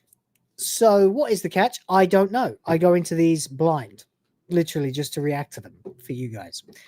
And I hope you're enjoying it. So here we go from Alex Gerzo. No, I don't fucking know. Apparently, the PlayStation 5 has now outsold every single Xbox machine ever. Very interesting. What the fuck is that picture? That is not a 360. It looks like someone took the front off it. Or maybe they did. Anyway, Nintendo may be celebrating the strong start of the Switch 2. Yeah, but how long is that going to last? But they've got a long way to go if they're going to beat the PlayStation 5, which has now sold 84.2 million units, more than any Xbox system. And by the way, before anybody who doesn't know the channel and doesn't know me that well decides to call me a PlayStation fanboy, fuck PlayStation, especially the PlayStation 5. I have renounced my loyalty to Sony and have become Team Steam. Because, frankly, they're the only people treating gamers with any fucking respect these days. So, no. Moving 3.9 million units in this year's second quarter. Push the PlayStation 5 to this number. Yeah, it's outpacing the PS4. But the thing is, right, it doesn't feel like there's anything to play on it. They claim there's thousands of games, but you never see any. I never see anyone playing a PlayStation 5. I don't know anyone who owns... Oh, no, I do know a couple of people who own PlayStation 5s and barely use them. John uses his as a fucking camera stand. More than any Xbox system. Moving 3.9 million units in the year's second quarter pushed the PlayStation 5 to this number, an increase of over the 3.8 million units Sony moved during the same quarter in 2024. And remember, this is with the price increase as the PlayStation went up from $499 to $549 towards the end of August. Yeah, that's not really relevant. It was at the end of August. The year began in January. But anyway, despite its costly nature, it seems plenty of people still want the newest PlayStation console. I genuinely don't know why. What is the gold standard game on PlayStation 5? What game on PS5 defines this generation? Exactly, Walking Pebble. Exactly, Groofers Grim. What the fuck game is there? What is the game? What is the killer app for PlayStation 5? What is it? What is it? I genuinely haven't got a clue. Like, I really don't know. I'm top of my head. Astrobot? Is that it? Because that is fucking weak sauce. What else? Horizon Forbidden West. I think that was on PS4 as well. Certainly not Ghost of Yote. It's not Concord. What is the killer app? What is the game that people are... Is it just the drones? Returnal? Right, yeah. Is it just the drones? That's just the normies out there? Is that what PlayStation's become now? The normie brand? Because I had a hand in that in the PS4 era. Trying to get everybody to buy PS4 instead of Xbox One. Succeeding. So it's now outsold every Xbox console ever released. Interesting. So what's the catch? However, on the Xbox front, while it's true the PlayStation 5 has officially sold more units than every Xbox system, IGN points out this achievement comes with a caveat. The highest selling Xbox console was the Xbox 360, which had a final sales figure of 82 million units before being discontinued in 2016. However, that figure was reported in 2014, meaning it undoubtedly sold more since then. Regardless, since those figures are not available, the PlayStation 5 has a higher tally. Okay. All right. It's a ring it up, PlayStation dub. That's what that is. Good for them. I'm still not buying one. Fuck them. I was going to buy a DualShock 5 or DualSense or whatever they call it because, I'm pretty happy with my DS4s, but could upgrade. But then I saw the Steam controller. Now I know there's no reason to buy a DualSense, whatever the fuck they call it. That is a really random caveat, by the way. But there we go. Anyway, a weird one, isn't it? So there we go. Anyway, let's take a break. That'll do for Rush News. Cringe.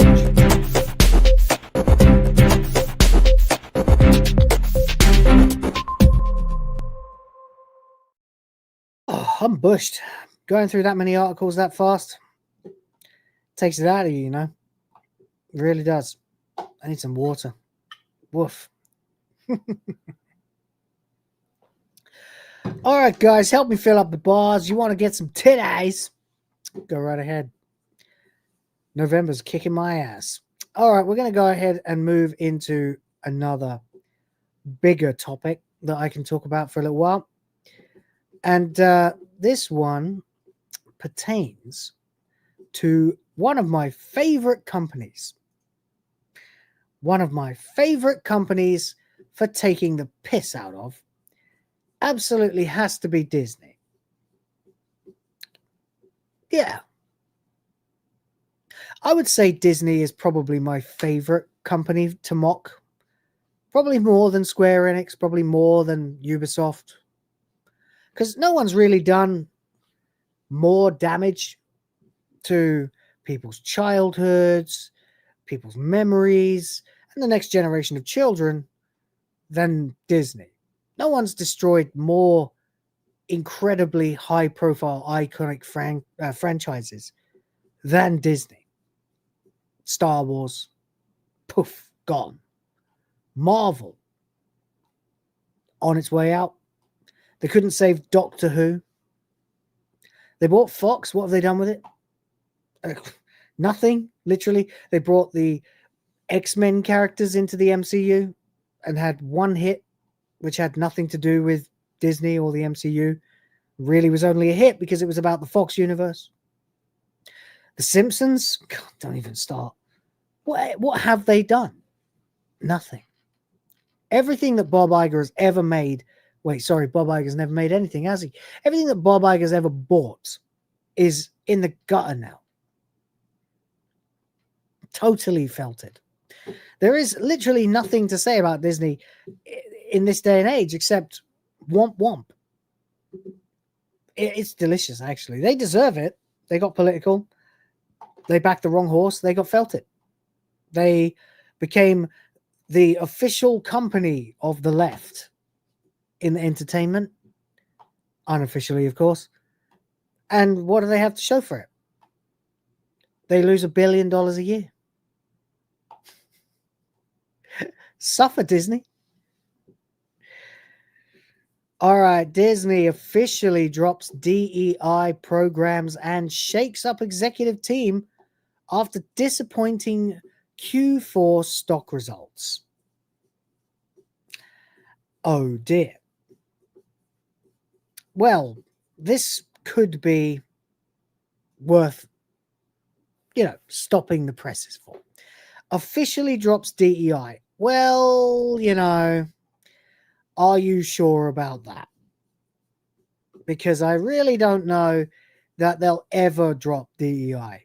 I don't know that they could at this point. There are far too many people working inside Disney that will probably go on protests or strikes based on this, but whatever. Let's find out anyway. Huge moves are happening at Disney after the stock dropped more than 7% following a rough Q4 and the beginning of Bob Iger's final year as CEO of Disney. He should have been gone a long time ago. It turns out the company Walt built might actually be dropping diversity, equity, and inclusion initiatives substantively. Don't you mean substantially? Rather than the projection many anticipated. According to Ollie London, Disney ditches diversity and DEI, which is weird because the D in DEI stands for diversity. Although, if you ask me, it stands for didn't earn it from its annual business report for the first time since 2019, amid woke backlash. The company has removed the terms diversity, inclusion, and DEI from its 2025 business report. Well, there's a nice picture there of the lesbian space couple in Lightyear that felt in that movie, and a picture of an ugly woman there with far too much hair on her face. That felted them again in 2025. The Walt Disney Company, Disney, is making two notable moves in its human capital strategy. Human capital? God, that sounds dystopian as fuck. That together point to a significant reframing of its diversity, equity, and inclusion posture. First, Disney has rebranded a key executive role with Tanisha Agramonte, now listed as Senior Vice President and Chief Opportunity and Inclusion Officer. Oh, God. I should have known. I should have known it was too good to be true. They're not getting rid of the actual practice. They're just getting rid of the term. It's a rebranding. Another DEI rebranding. Guys, it has been a year and a half since companies first started trying to rebrand the term DEI into other things. You call it whatever you bloody want. We'll still call it DEI. It's like how they tried to get rid of the term woke because they didn't like that we realized that it meant cultural Marxism instead of what it used to mean. So they say, why do they keep saying everything's woke? What's woke? We don't understand. But even though it was the left that started using that term. And then, of course, right after the massive communist loser, what's his face? Zorak, Minneapolis or whatever. Mogadishu. Montrasante. I can't remember his name. The New York guy. He got elected. Suddenly, you get all these cringe posts from leftoid Twitter channels going, woke is back. Okay. So you do say woke then. It doesn't matter what they call it, man. It's the same shit. It's cultural Marxism. Just call it that. That's what I do. Second, the company's Resident Securities and Exchange Commission filing omits references to diversity, DEI, or D&I, making a departure from prior disclosures. It doesn't mean shit. Opportunity and inclusion, that's going to be the same practice. Agramonte originally joined Disney in 2022 as Vice President of DEI, Talent Outreach and Development within Disney Parks Experiences and Products. So it's up to this person then. Agramonte, Tanisha Agramonte is the person who put a mustachioed man in a Snow White costume at Disney Parks. In October 2023, she was elevated to Senior Vice President and Chief Diversity Officer, reporting to Senior Executive Vice President and Chief People Officer. People Officer. I'm the CPO, Chief People Officer. La la la la la la la. It just sounds like Fireman Sam or something. It's Chief People Officer Sonia Coleman. She's the Chief of People. According to Disney's current leadership page, Agramonte now carries the title Senior Vice President and Chief Opportunity and Inclusion Officer with responsibility for opportunity and inclusion strategy. While Disney has not publicly issued a detailed rationale for the title change, the new wording, opportunity and inclusion, rather than diversity, equity, and inclusion, aligns with broader corporate trends of reframing DEI language toward opportunity, belonging, or culture. That's right. Those are the watch terms now, my friends. Watch out for these words.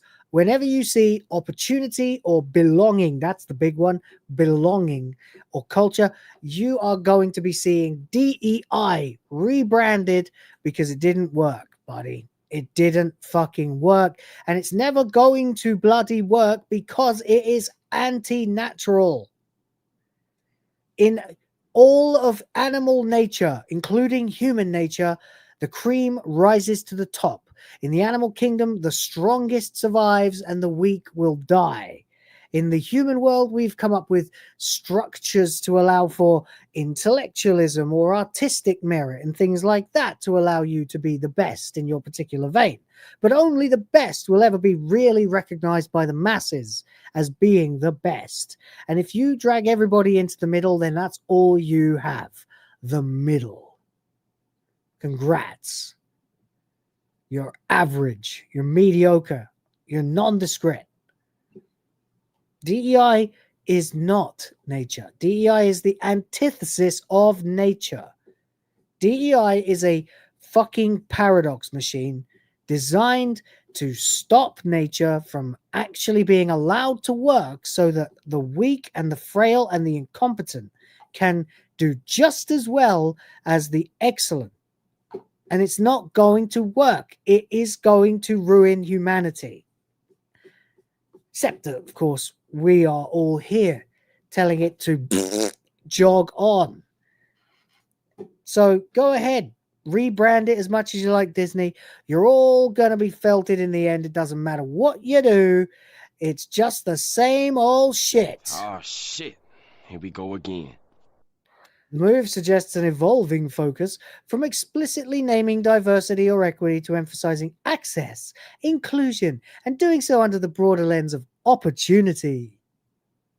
Look, at the end of the day, if you give everybody the same opportunity, right, it better yield different results, because we might all be born equal, but we are not the same.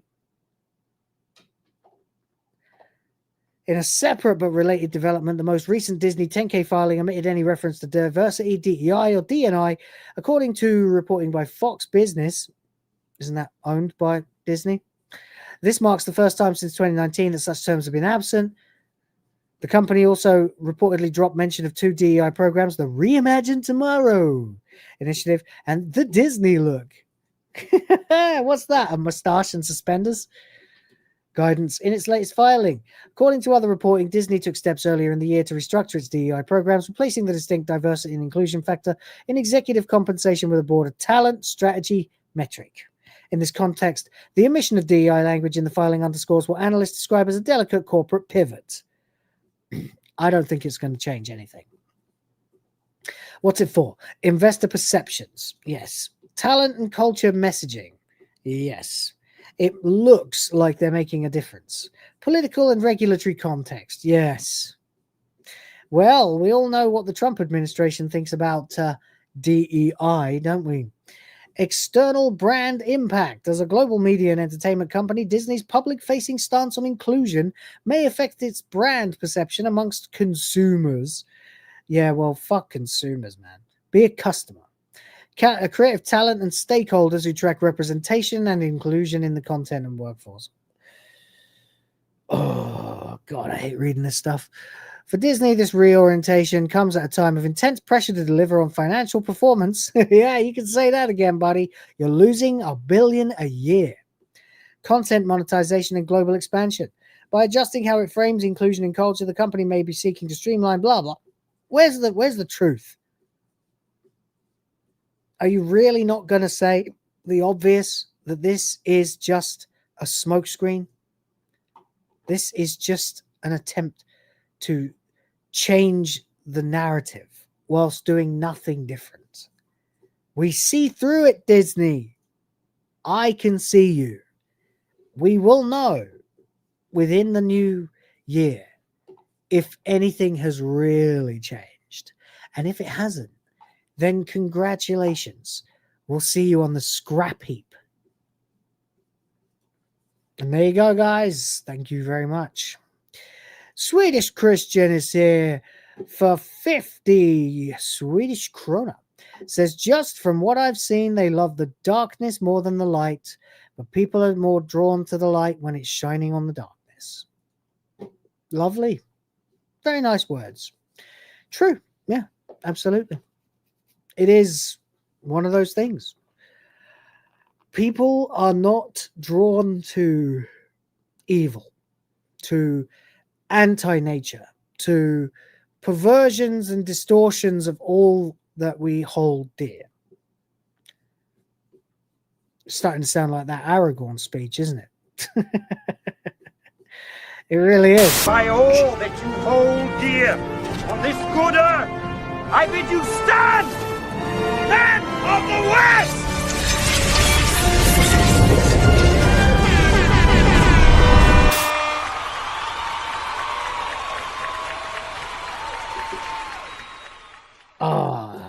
It's been a year and a half since I watched those movies. It might be time again. But there you go. Disney's felt it. Disney's fucked. And where are we at? Oh, we're almost at halfway. Almost. Only $8 to go. Anyway, we'll continue to move as we try to eke out some reason for being, some reason to continue. Oh, well, let's talk a little bit about our friends over at Crystal Dynamics, the place that used to make Tomb Raider and now makes, Larry Croft, the guy from the building site who threw on a women's swimsuit and decided to go not even raid tombs really anymore. Get lost on islands. And there we go. Rhoda says, titties, $8 for titties. Oh, yes, it's November, so I will be playing titties at the halfway point as well as at the full point. That's right. Groofer says, I could play Kingdom Hearts again. Certainly did Tron more justice in the movies. True, it did, yeah. You'd rather play Leisure Suit Lara? That would be funny. Oh, that's a good idea for a game. Leisure Suit Larry, but where you play a woman. You could call it the Mercante experience.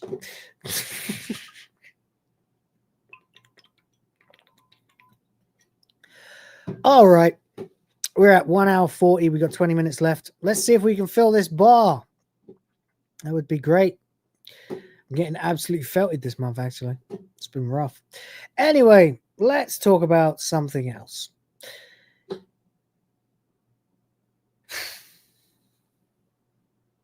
What's it been? Nearly 30 years since Tomb Raider 1 came out?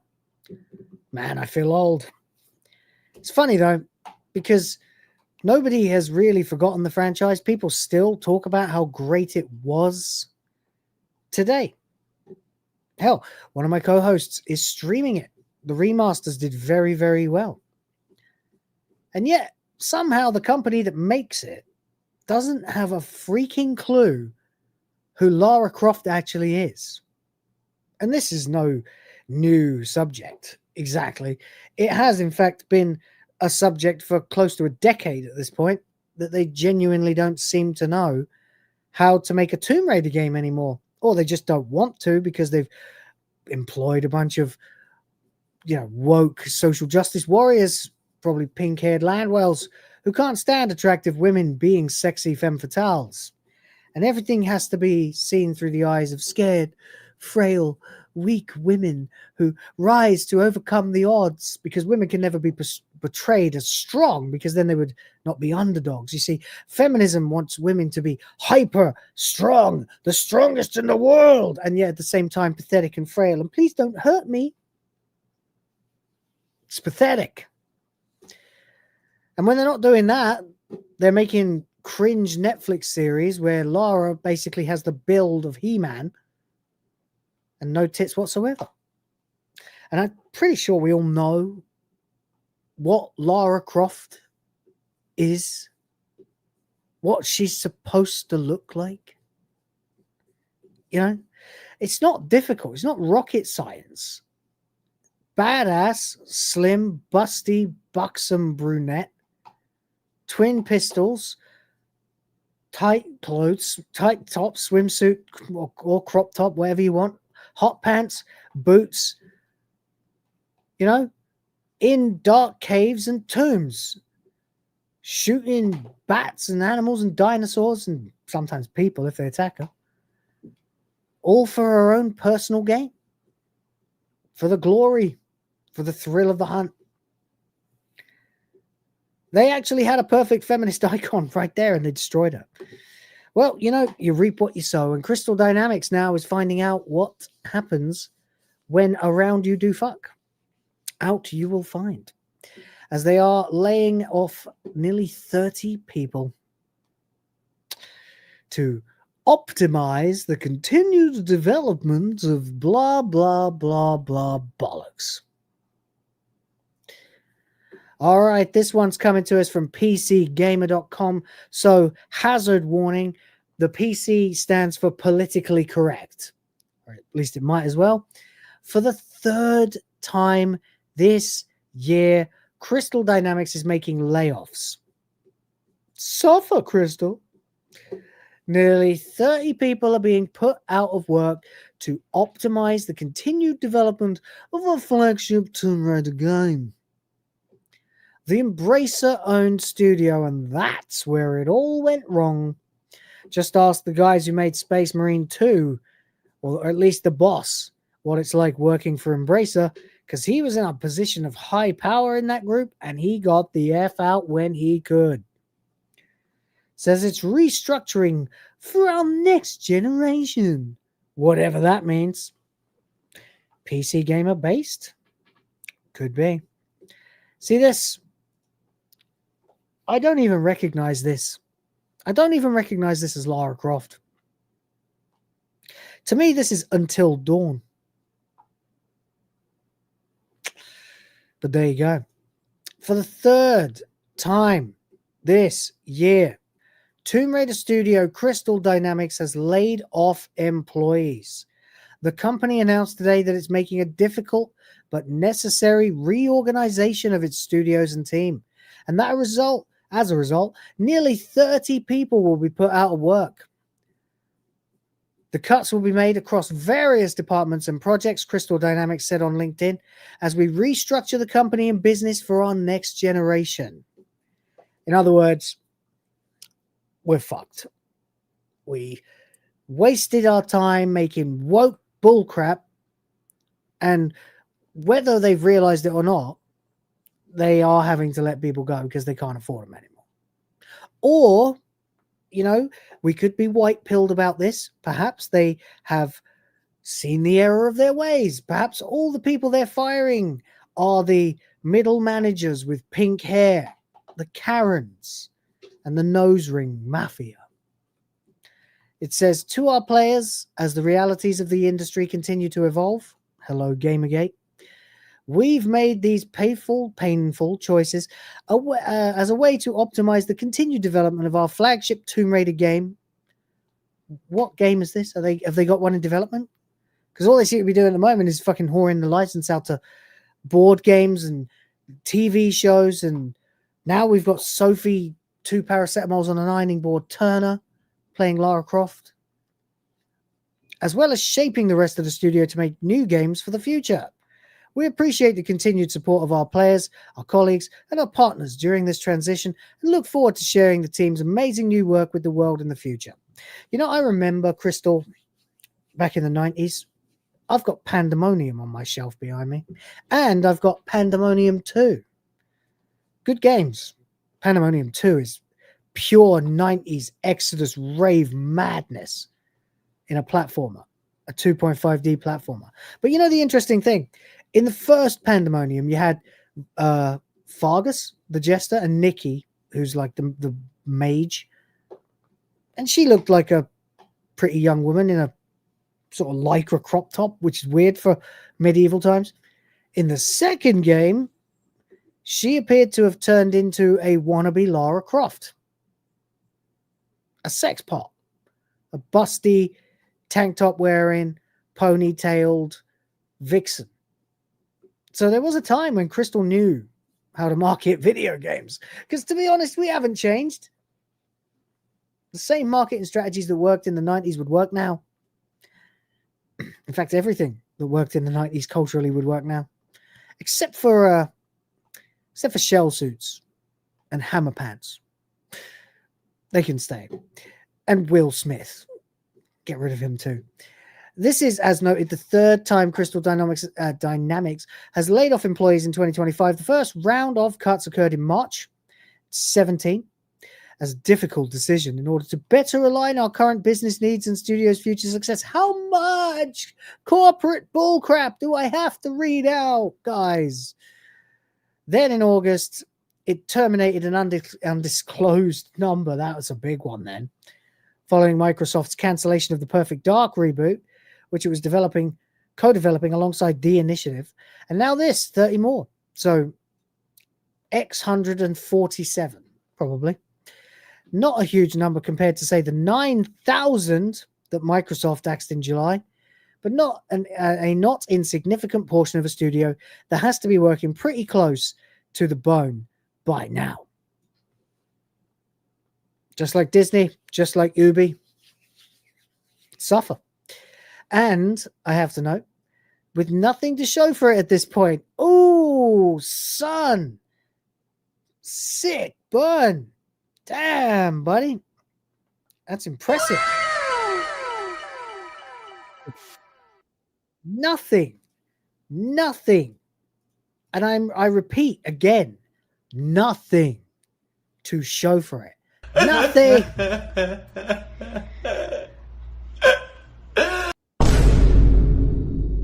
Crystal Dynamics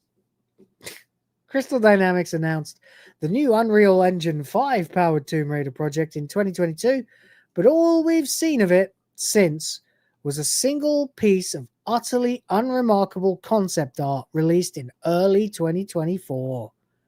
Yikes. We have the article about it back then. That's not even the art. That's from Rise of the Tomb Raider. Good God. What did we have then? Do we have anything? Is that it? Is this it? Is that the art? Good God. Guys, give it up. Give it up. You have got nothing. Nothing to say for it at all. There we go. Crystal Dynamics suffering again. Unfortunately, people losing their jobs. Hopefully they were useless wastrels with pink hair, not, men with families to feed. Can relate. It's a rough old time in the AAA game space, but you guys spent years fucking around. Now you find out. I really have no sympathy whatsoever.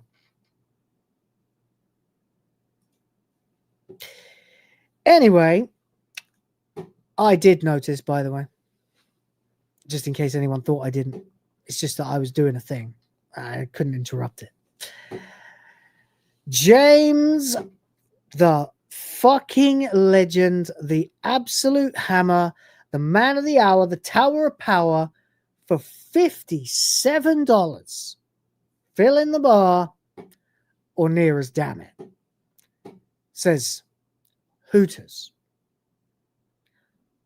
Hooters. All right, well, enjoy the next few minutes of the stream because you won't be seeing me. Enjoy. By God Almighty, he's dropped the Pink Banger King. We're done for.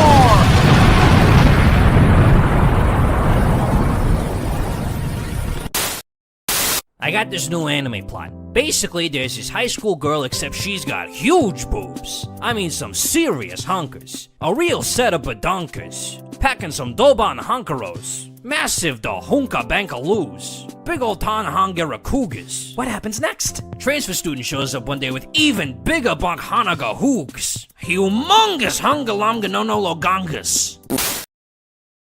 Well, I think I will ask quickly chat, and especially James if he wants to weigh in. What kind of Hooters clips do you want? Because technically I owe you two.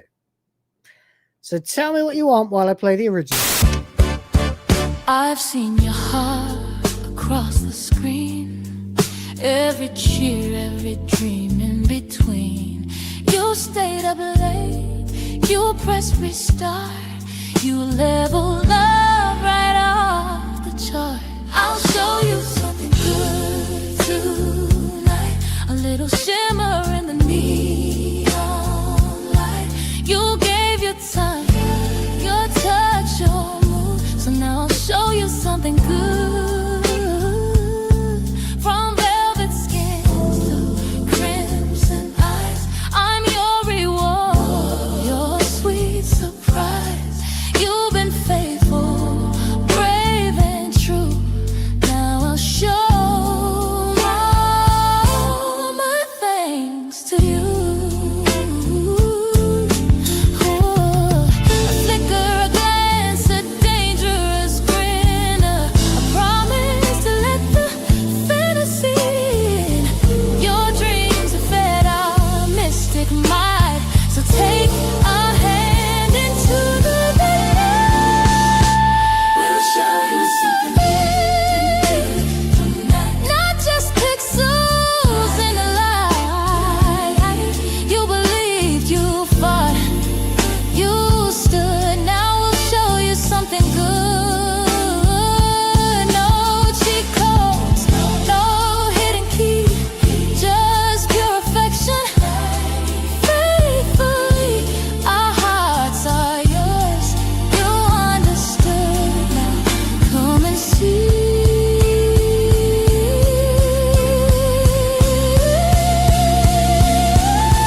traps we've laid. Eyes in the darkness, lips stained with sin. Once we pull you closer, you'll never leave again. We are fire and lace, the poison you crave, the softest of chains will make you a slave. Come closer, commander, surrender the fight. Our kiss is your weapon, our love is the night. Would you die for our bodies? Would you kill for a taste? Every bite of temptation leaves nothing to waste. We're the foxes, the serpents, the hunters, the flame, and you'll beg us forever to whisper your name. We are fire and lace, the poison you crave, the softest of chains will make you a slave. The shadow, the sniper, the mistress, the bride, you're tangled in danger and love on the side. Velvet venom, taste it slow. One more mission, you won't let go. Lovers, liars, shadows, spies, ecstasy and alibis. We are fire and lace, the poison you crave. Bound by our beauty, you'll go to your grave. The fox hunt has caught you, no place left to run. Our love is a bullet and darling, you're done. Bang, and you're ours.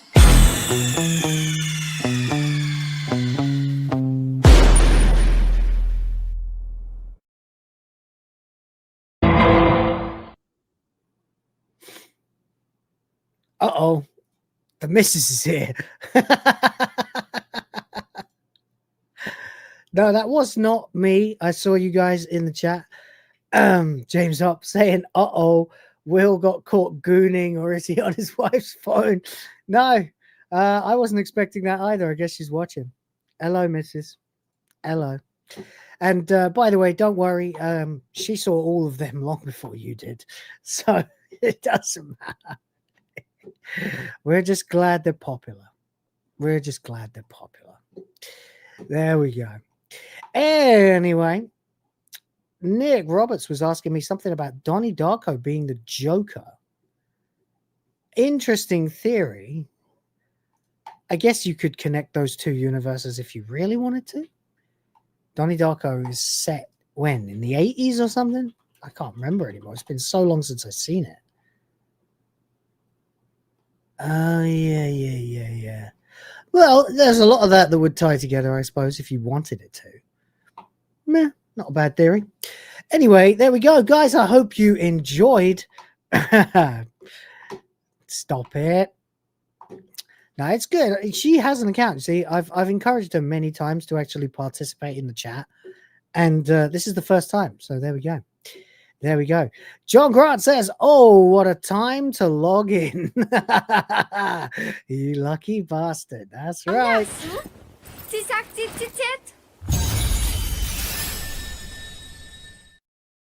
I love bad translations. There we go. All right, I've got a couple more of these. I've got, well, probably only time for one more. So what are we going with now? Whatever I don't have time for, I'll have to do tomorrow. That's fine. Let's do the Japanese one because I've been really curious about this for a while.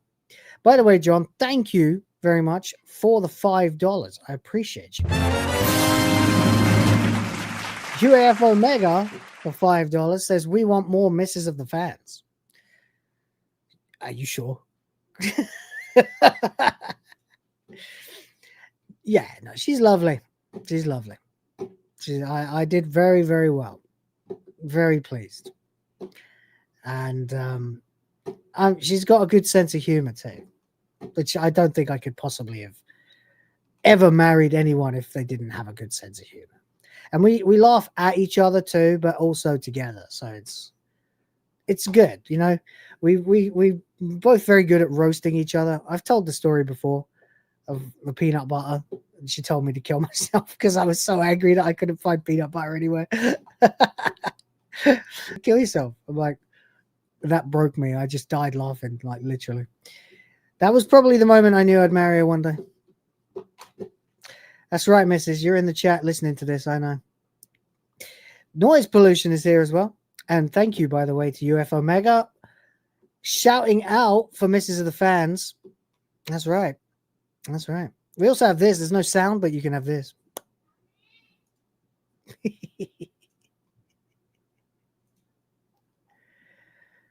It could be a work in progress. Who knows? Anyway, guys, thank you so much for your combined efforts, especially James up there with the $57. Really is nice to see the bar filled again. It's been a while, to be honest, so I really appreciate it. All right, let's talk a little bit about East versus West and how the East is obviously objectively better. And Misses of the Fans, if you're still watching, hope everything's okay. I heard the other one shouting a second ago. Hope all's well. Let me know if you need me. I won't be too much longer. Anyway, let's see now. Oh, by the way, the next Jackbox stream will occur. Not that I'm, here to milk for everything, but the next Jackbox stream will occur when this one gets to here. So there's that. But before that, let's talk a little bit about East versus West. Like most of the people my age who played video games, the overwhelming majority of the games we were playing when we were kids came out of Japan, obviously, because Atari had managed to completely felt the Western gaming industry in the 80s. And really the only place that was still interested in pursuing video games as any kind of entertainment form were the Japanese, particularly Nintendo, who more or less saved the industry, but had to release the NES in America without actually using the term video games because they knew it wouldn't sell because the West had had enough of all that Atari nonsense. Fast forward a few decades and Nintendo is now one of the greediest, most avaricious and anti-consumer customers or whatever you want to call us, companies in the world. While almost all of the major Japanese companies have either died out or survived to become bloated corpo slags obsessed with copying the social trends of the West. And this is not a good plan. And I'm pretty sure you know why. You can call it cultural Marxism or wokeness, DEI, or anything really. Communism comes to mind. But it's not really the thing that we're very proud of in the West at the moment, and we'd really like to see it die. Unfortunately, for the last few years, major Japanese studios seem to have been influenced largely by vocalizers and people like that to follow these trends of wokeness and leftism and socialism and blah, blah, blah, men becoming women and women becoming men, and try to put that into their games. And it is much to their chagrin, as they have lost, I don't even want to know what the money value is in yen, but, hundreds and hundreds of millions of dollars. And no one has felt this more than the most tragic example of this that I can think of, really, Square Enix. Because I was a Square Soft kid. I played Final Fantasy, 7 when I was 12. Then I went back and got into all the others and haven't quite played all of them because I don't want to play 16 and I never want to play 13 again. But, most of them. But there's nothing like seeing a little bit of clarity happen. And Square Enix, after 2 disastrous years of bombing mainline tentpole releases, seems to finally be realizing that they have made some errors.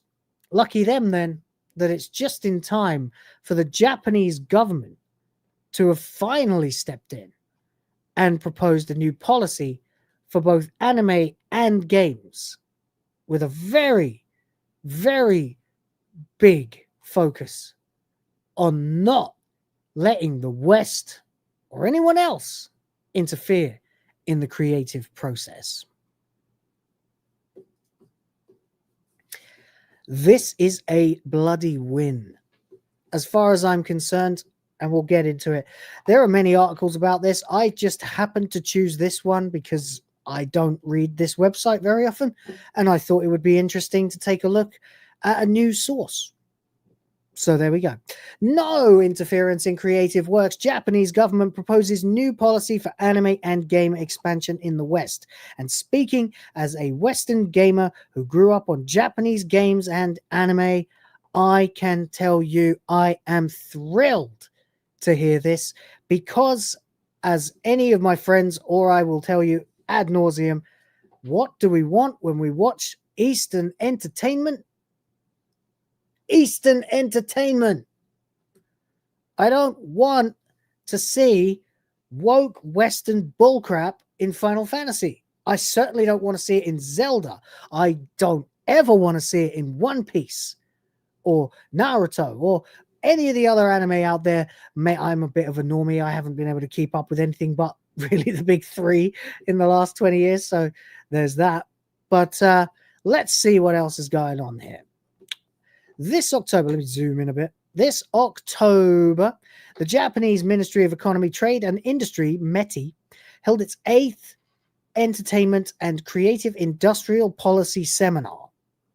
See, somehow Japanese corporatism doesn't sound quite as wanky as Western corporatism, during which it proposed 5 key principles of its new policy guidelines for the Japanese content industry, including video games, anime, manga, film, and music. As reported by Otaku Soken, the new guidelines have been announced as part of the strategy to achieve the government's goal of expanding the overseas market size for domestic content to 20 trillion yen by 2033. There's hope, guys. Even if we're all living in gulags by 2030, maybe we'll get our hands on some decent manga.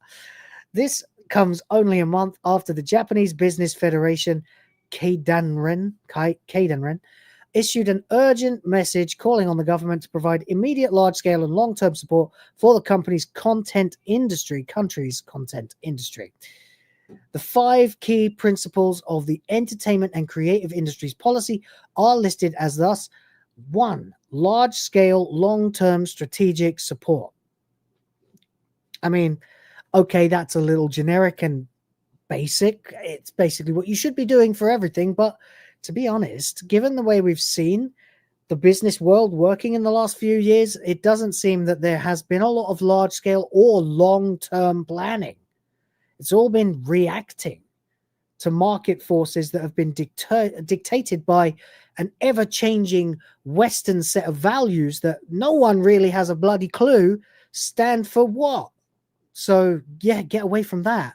Focus on your fucking selves and get back to making Japanese content, because we like Japanese content. We like Japanese culture. We don't want Western wank. Number 2, supports efforts to spread Japan-made content to the world. Number 3, no interference in the concept of creative works. Now that is the big one. No interference in the content of creative works. These days, you basically have to be Eiichiro Oda to be able to get away with telling an editor to go fuck themselves. And all of the editors have been going, oh, we've got to get the West. We've got to get the West. That means we have to get these localizers who understand how to change the script so that it talks about pronouns and stuff. It's been hell. And vocalizers can go to hell. Provide direct support. That's another generic one. We can skip that. Prioritize those willing to take a challenge. Nothing wrong with that.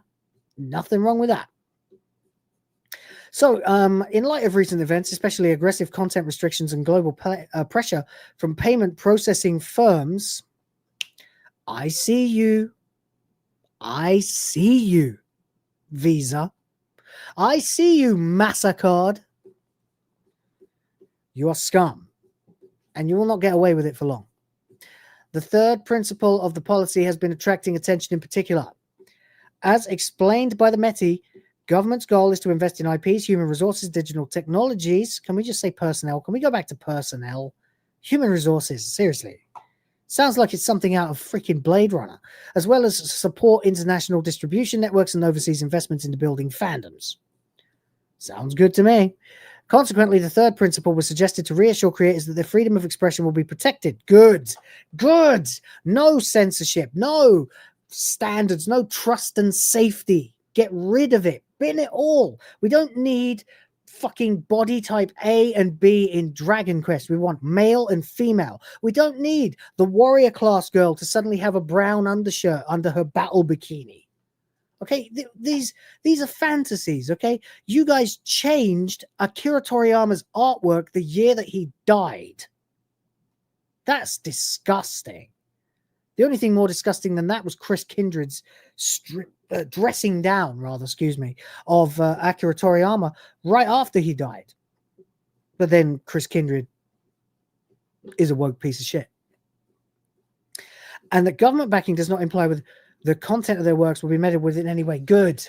Good. Please, God, everybody be like this. This is the anti-UK. This is exactly what you want.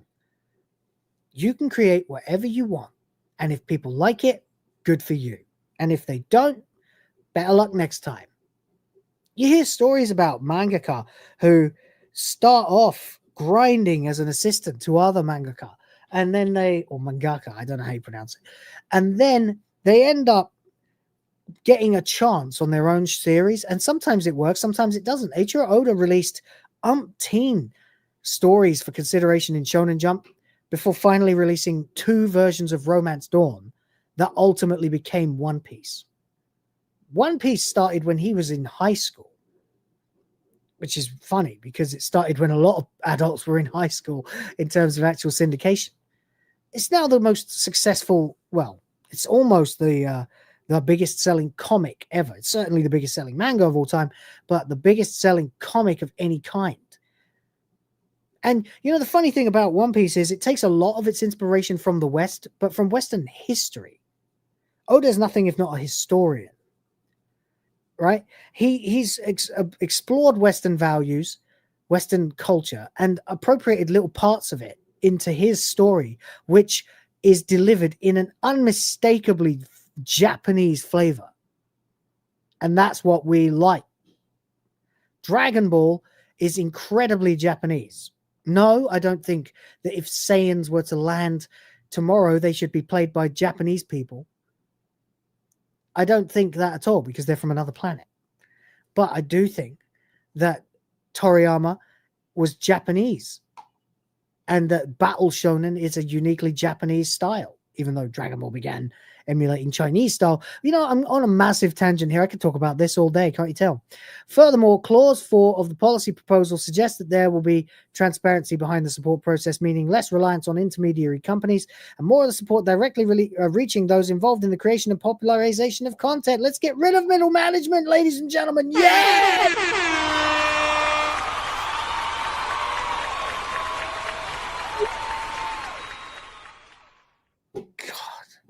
It is a good day to be a fan of Japanese entertainment. As for the reasons behind the new policy proposal, METI cites meager results in its previous efforts to expand the overseas market size for domestically produced content. Do you know what I discovered yesterday? Square Enix actually had a person working for them whose job was to go and look at all the stuff they were making, Final Fantasy remakes, for example, and recommend ways to remove the Japanese-ness from it and suit it to Western audiences. Now, unfortunately, the West, as I stated, is in the middle of a post-millennial, post-modern, woke implosion. Now, we're just about clawing it back. We're doing okay. America's doing quite well. The UK, not so much, but give it time, because these things never last, you know. And I'm more confident than ever that this will all come to pass one day. And you don't want to have that be what represents the West. It used to be things like, you know, He-Man and Thundercats and cool stuff like that, you know. But now it's, I don't know. I don't even know anymore. I don't know what comes out of the West anymore, because I avoid it like the plague. I haven't got a bloody clue. I can tell you what the top 10 best-selling manga are at the moment in shonen genre, but I certainly haven't got a clue what kids in the West are watching, and probably for the better. I'd rather slip my wrists, I think. While some of the measures did show results, many suggest they were still at a low level compared to other countries like South Korea. Well, yeah, South Korea does very well because they have a very westernized style of filmmaking. Whereas the films that come out of Japan and do well in the West are mostly manga, anime. The ministry commented they weren't able to expand the stock of tangible and intangible assets and rise labor productivity and wages to a satisfactory level, and are hoping that the new policy helps Japanese produced content conquer the world. Well, I say fucking go for it, Japan. Have at it. Please, for the love of God, get back to basics. And also, while I'm at it, if I'm in the position to ask for things, Square, seriously, take a look at Expedition 33, okay? Take a look at what they did. They basically took Final Fantasy X and evolved it massively in lots of ways. When you watch the trailer, if you weren't sure you were looking at a turn-based combat system, you might have thought you were looking at something that played a bit like Final Fantasy VII Remake. So it's possible to have all that and still do it with turn-based combat. It's not too late. Final Fantasy XVII could be a return to form. And I don't mean that in the IGN return to form. I mean a return to fucking form. Let's get it. Let's make it happen. Back to basics. Entertain yourselves. And we will be interested. There you go, guys. There you go. All of this woke bullshit will be gone in 2 generations. I completely agree. Unfortunately, it will be back again by the time my kids are in their 20s. Seems to go that way, doesn't it? Well, maybe not 20s. I mean, the last time that the world was anywhere near as bad as it is right now was the 70s. Then we had the 80s, which we're hopefully ushering in a new 80s soon. It seems to be happening in America. Trump is doing a Reagan, so could happen. All you need is a Thatcher in the UK, and I don't care what the Brits say. Thatcher was good. You just don't understand. Anyway, and before long, you know, we could be having a new 90s and then a new noughties. They were pretty good times. And of course, then we'll get into the incredibly horrifying levels of offensive comedy that everybody really enjoyed in the 2000s. And then we'll get a new generation of snowflakes trying to wreck it all, probably by around about 2050. Hopefully by then, I'll be way too old to care. And maybe even a grandparent. Who knows? In the meantime, I think I saw, yeah, we did. We got some more. We got some more stuff came in. Thank you, guys. Appreciate you. Skibbity. Hello. Skibbity, dop. Yes. That's right. I can speak brain rot. Says, still love Nintendo, though. Hey, look, man, if you enjoy Nintendo, I mean, I enjoy Nintendo. I just don't want to switch too. And I'm very happy with the release of the announcement, at least, of the Steam machine, because it will let me do everything. I'm basically creating one in my living room right now with a backup PC that I've got. So a compact version of that, nice idea. And, you know, it runs emulators. You know what I mean? Anyway, there we go. Thank you very much for the $2, buddy. We're wrapping up the show right about. That James up for another 10. My God, man, not done yet. What happened? You get paid or something? East versus West, to be fair, my father was one of the founding engineers that created Intellivision. After he passed in 81, Intellivision development created History of 80s Gaming. After he passed in 81, Intellivision development created. Yeah. History of 80s Gaming. Yeah. Intellivision was a big deal. They were out there with, what was the other one? ColecoVision. Of course. Yeah. I think I had a ColecoVision, actually. I had like some knockoff thing. It was like the first game system I think I ever had. I was about... No, it can't have been because I already had an Atari. I had the XE that had the 4 big buttons on it and came with a light gun. And then I think after that, yeah, it was Game Boy time. Actually, hold on a second before I go. 1 second. Give me a moment. And I will be back. I will be right back.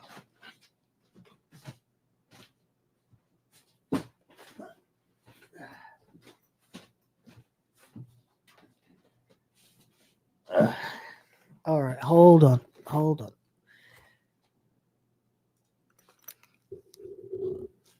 What's this?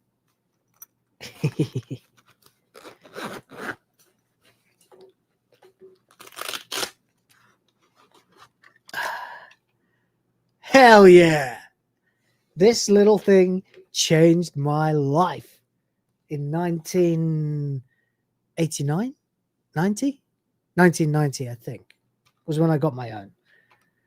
It's actually amazing to like hold it and oh god, it takes me back. Can you imagine we used to play games on these tiny little screens like this? Like literally a screen that is like 2 by 2 inches. Amazing. Anyway, there you go. Oh wow, what's that? Kingdom Hearts Chain of Memories. Why is that in here? Oh, well, I didn't pack it. But there you go. Yeah. Handy dandy Game Boy case. That is one of my most treasured possessions for sure. This thing has seen me through a lot of hours in cars. So there you go. There's some 80s gaming for you, James Up. Thank you, buddy. Appreciate you for the 10. And let's not forget, it's 10. 10. Drop it. Yeah.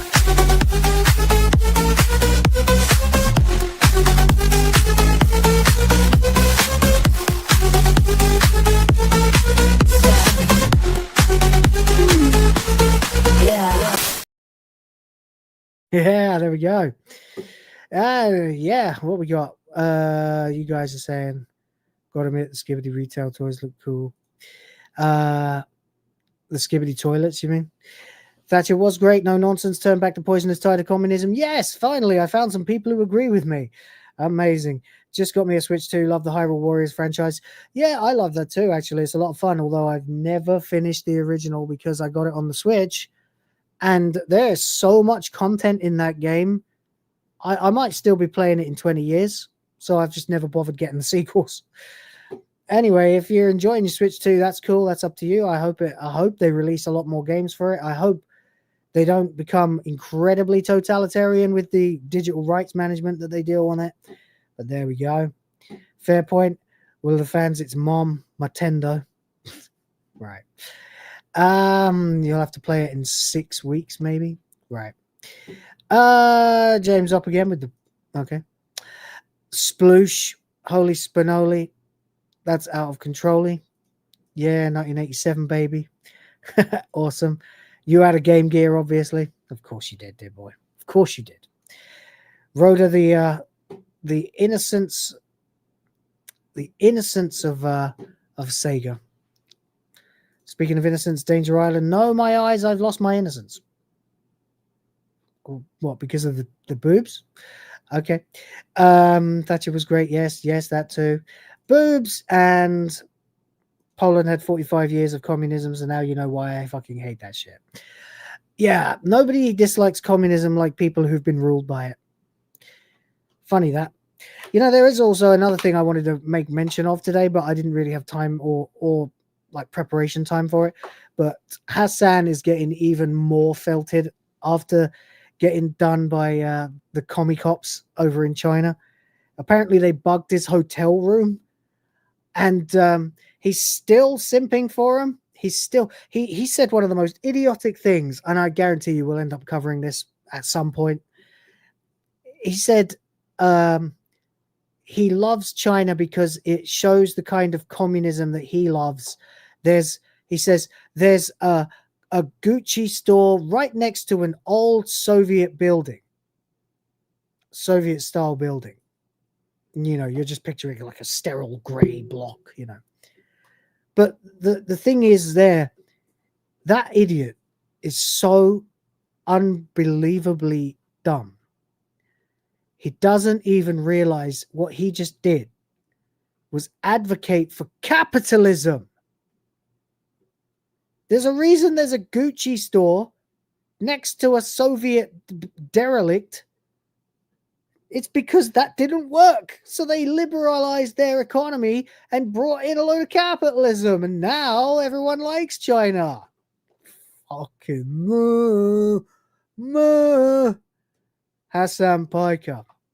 Apart from being a dog shocker and just a shocking person, he's also an actual idiot. Like a real, actual idiot.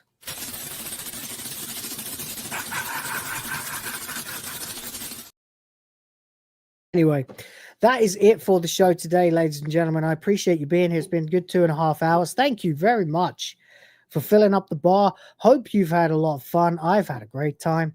And I'll be catching up with you guys over the next couple of days. We'll be back in a couple of days with HyperDrive time, of course. Again, tomorrow it will be WTF Live with Rhoda and, of course, Problematic White Guy John.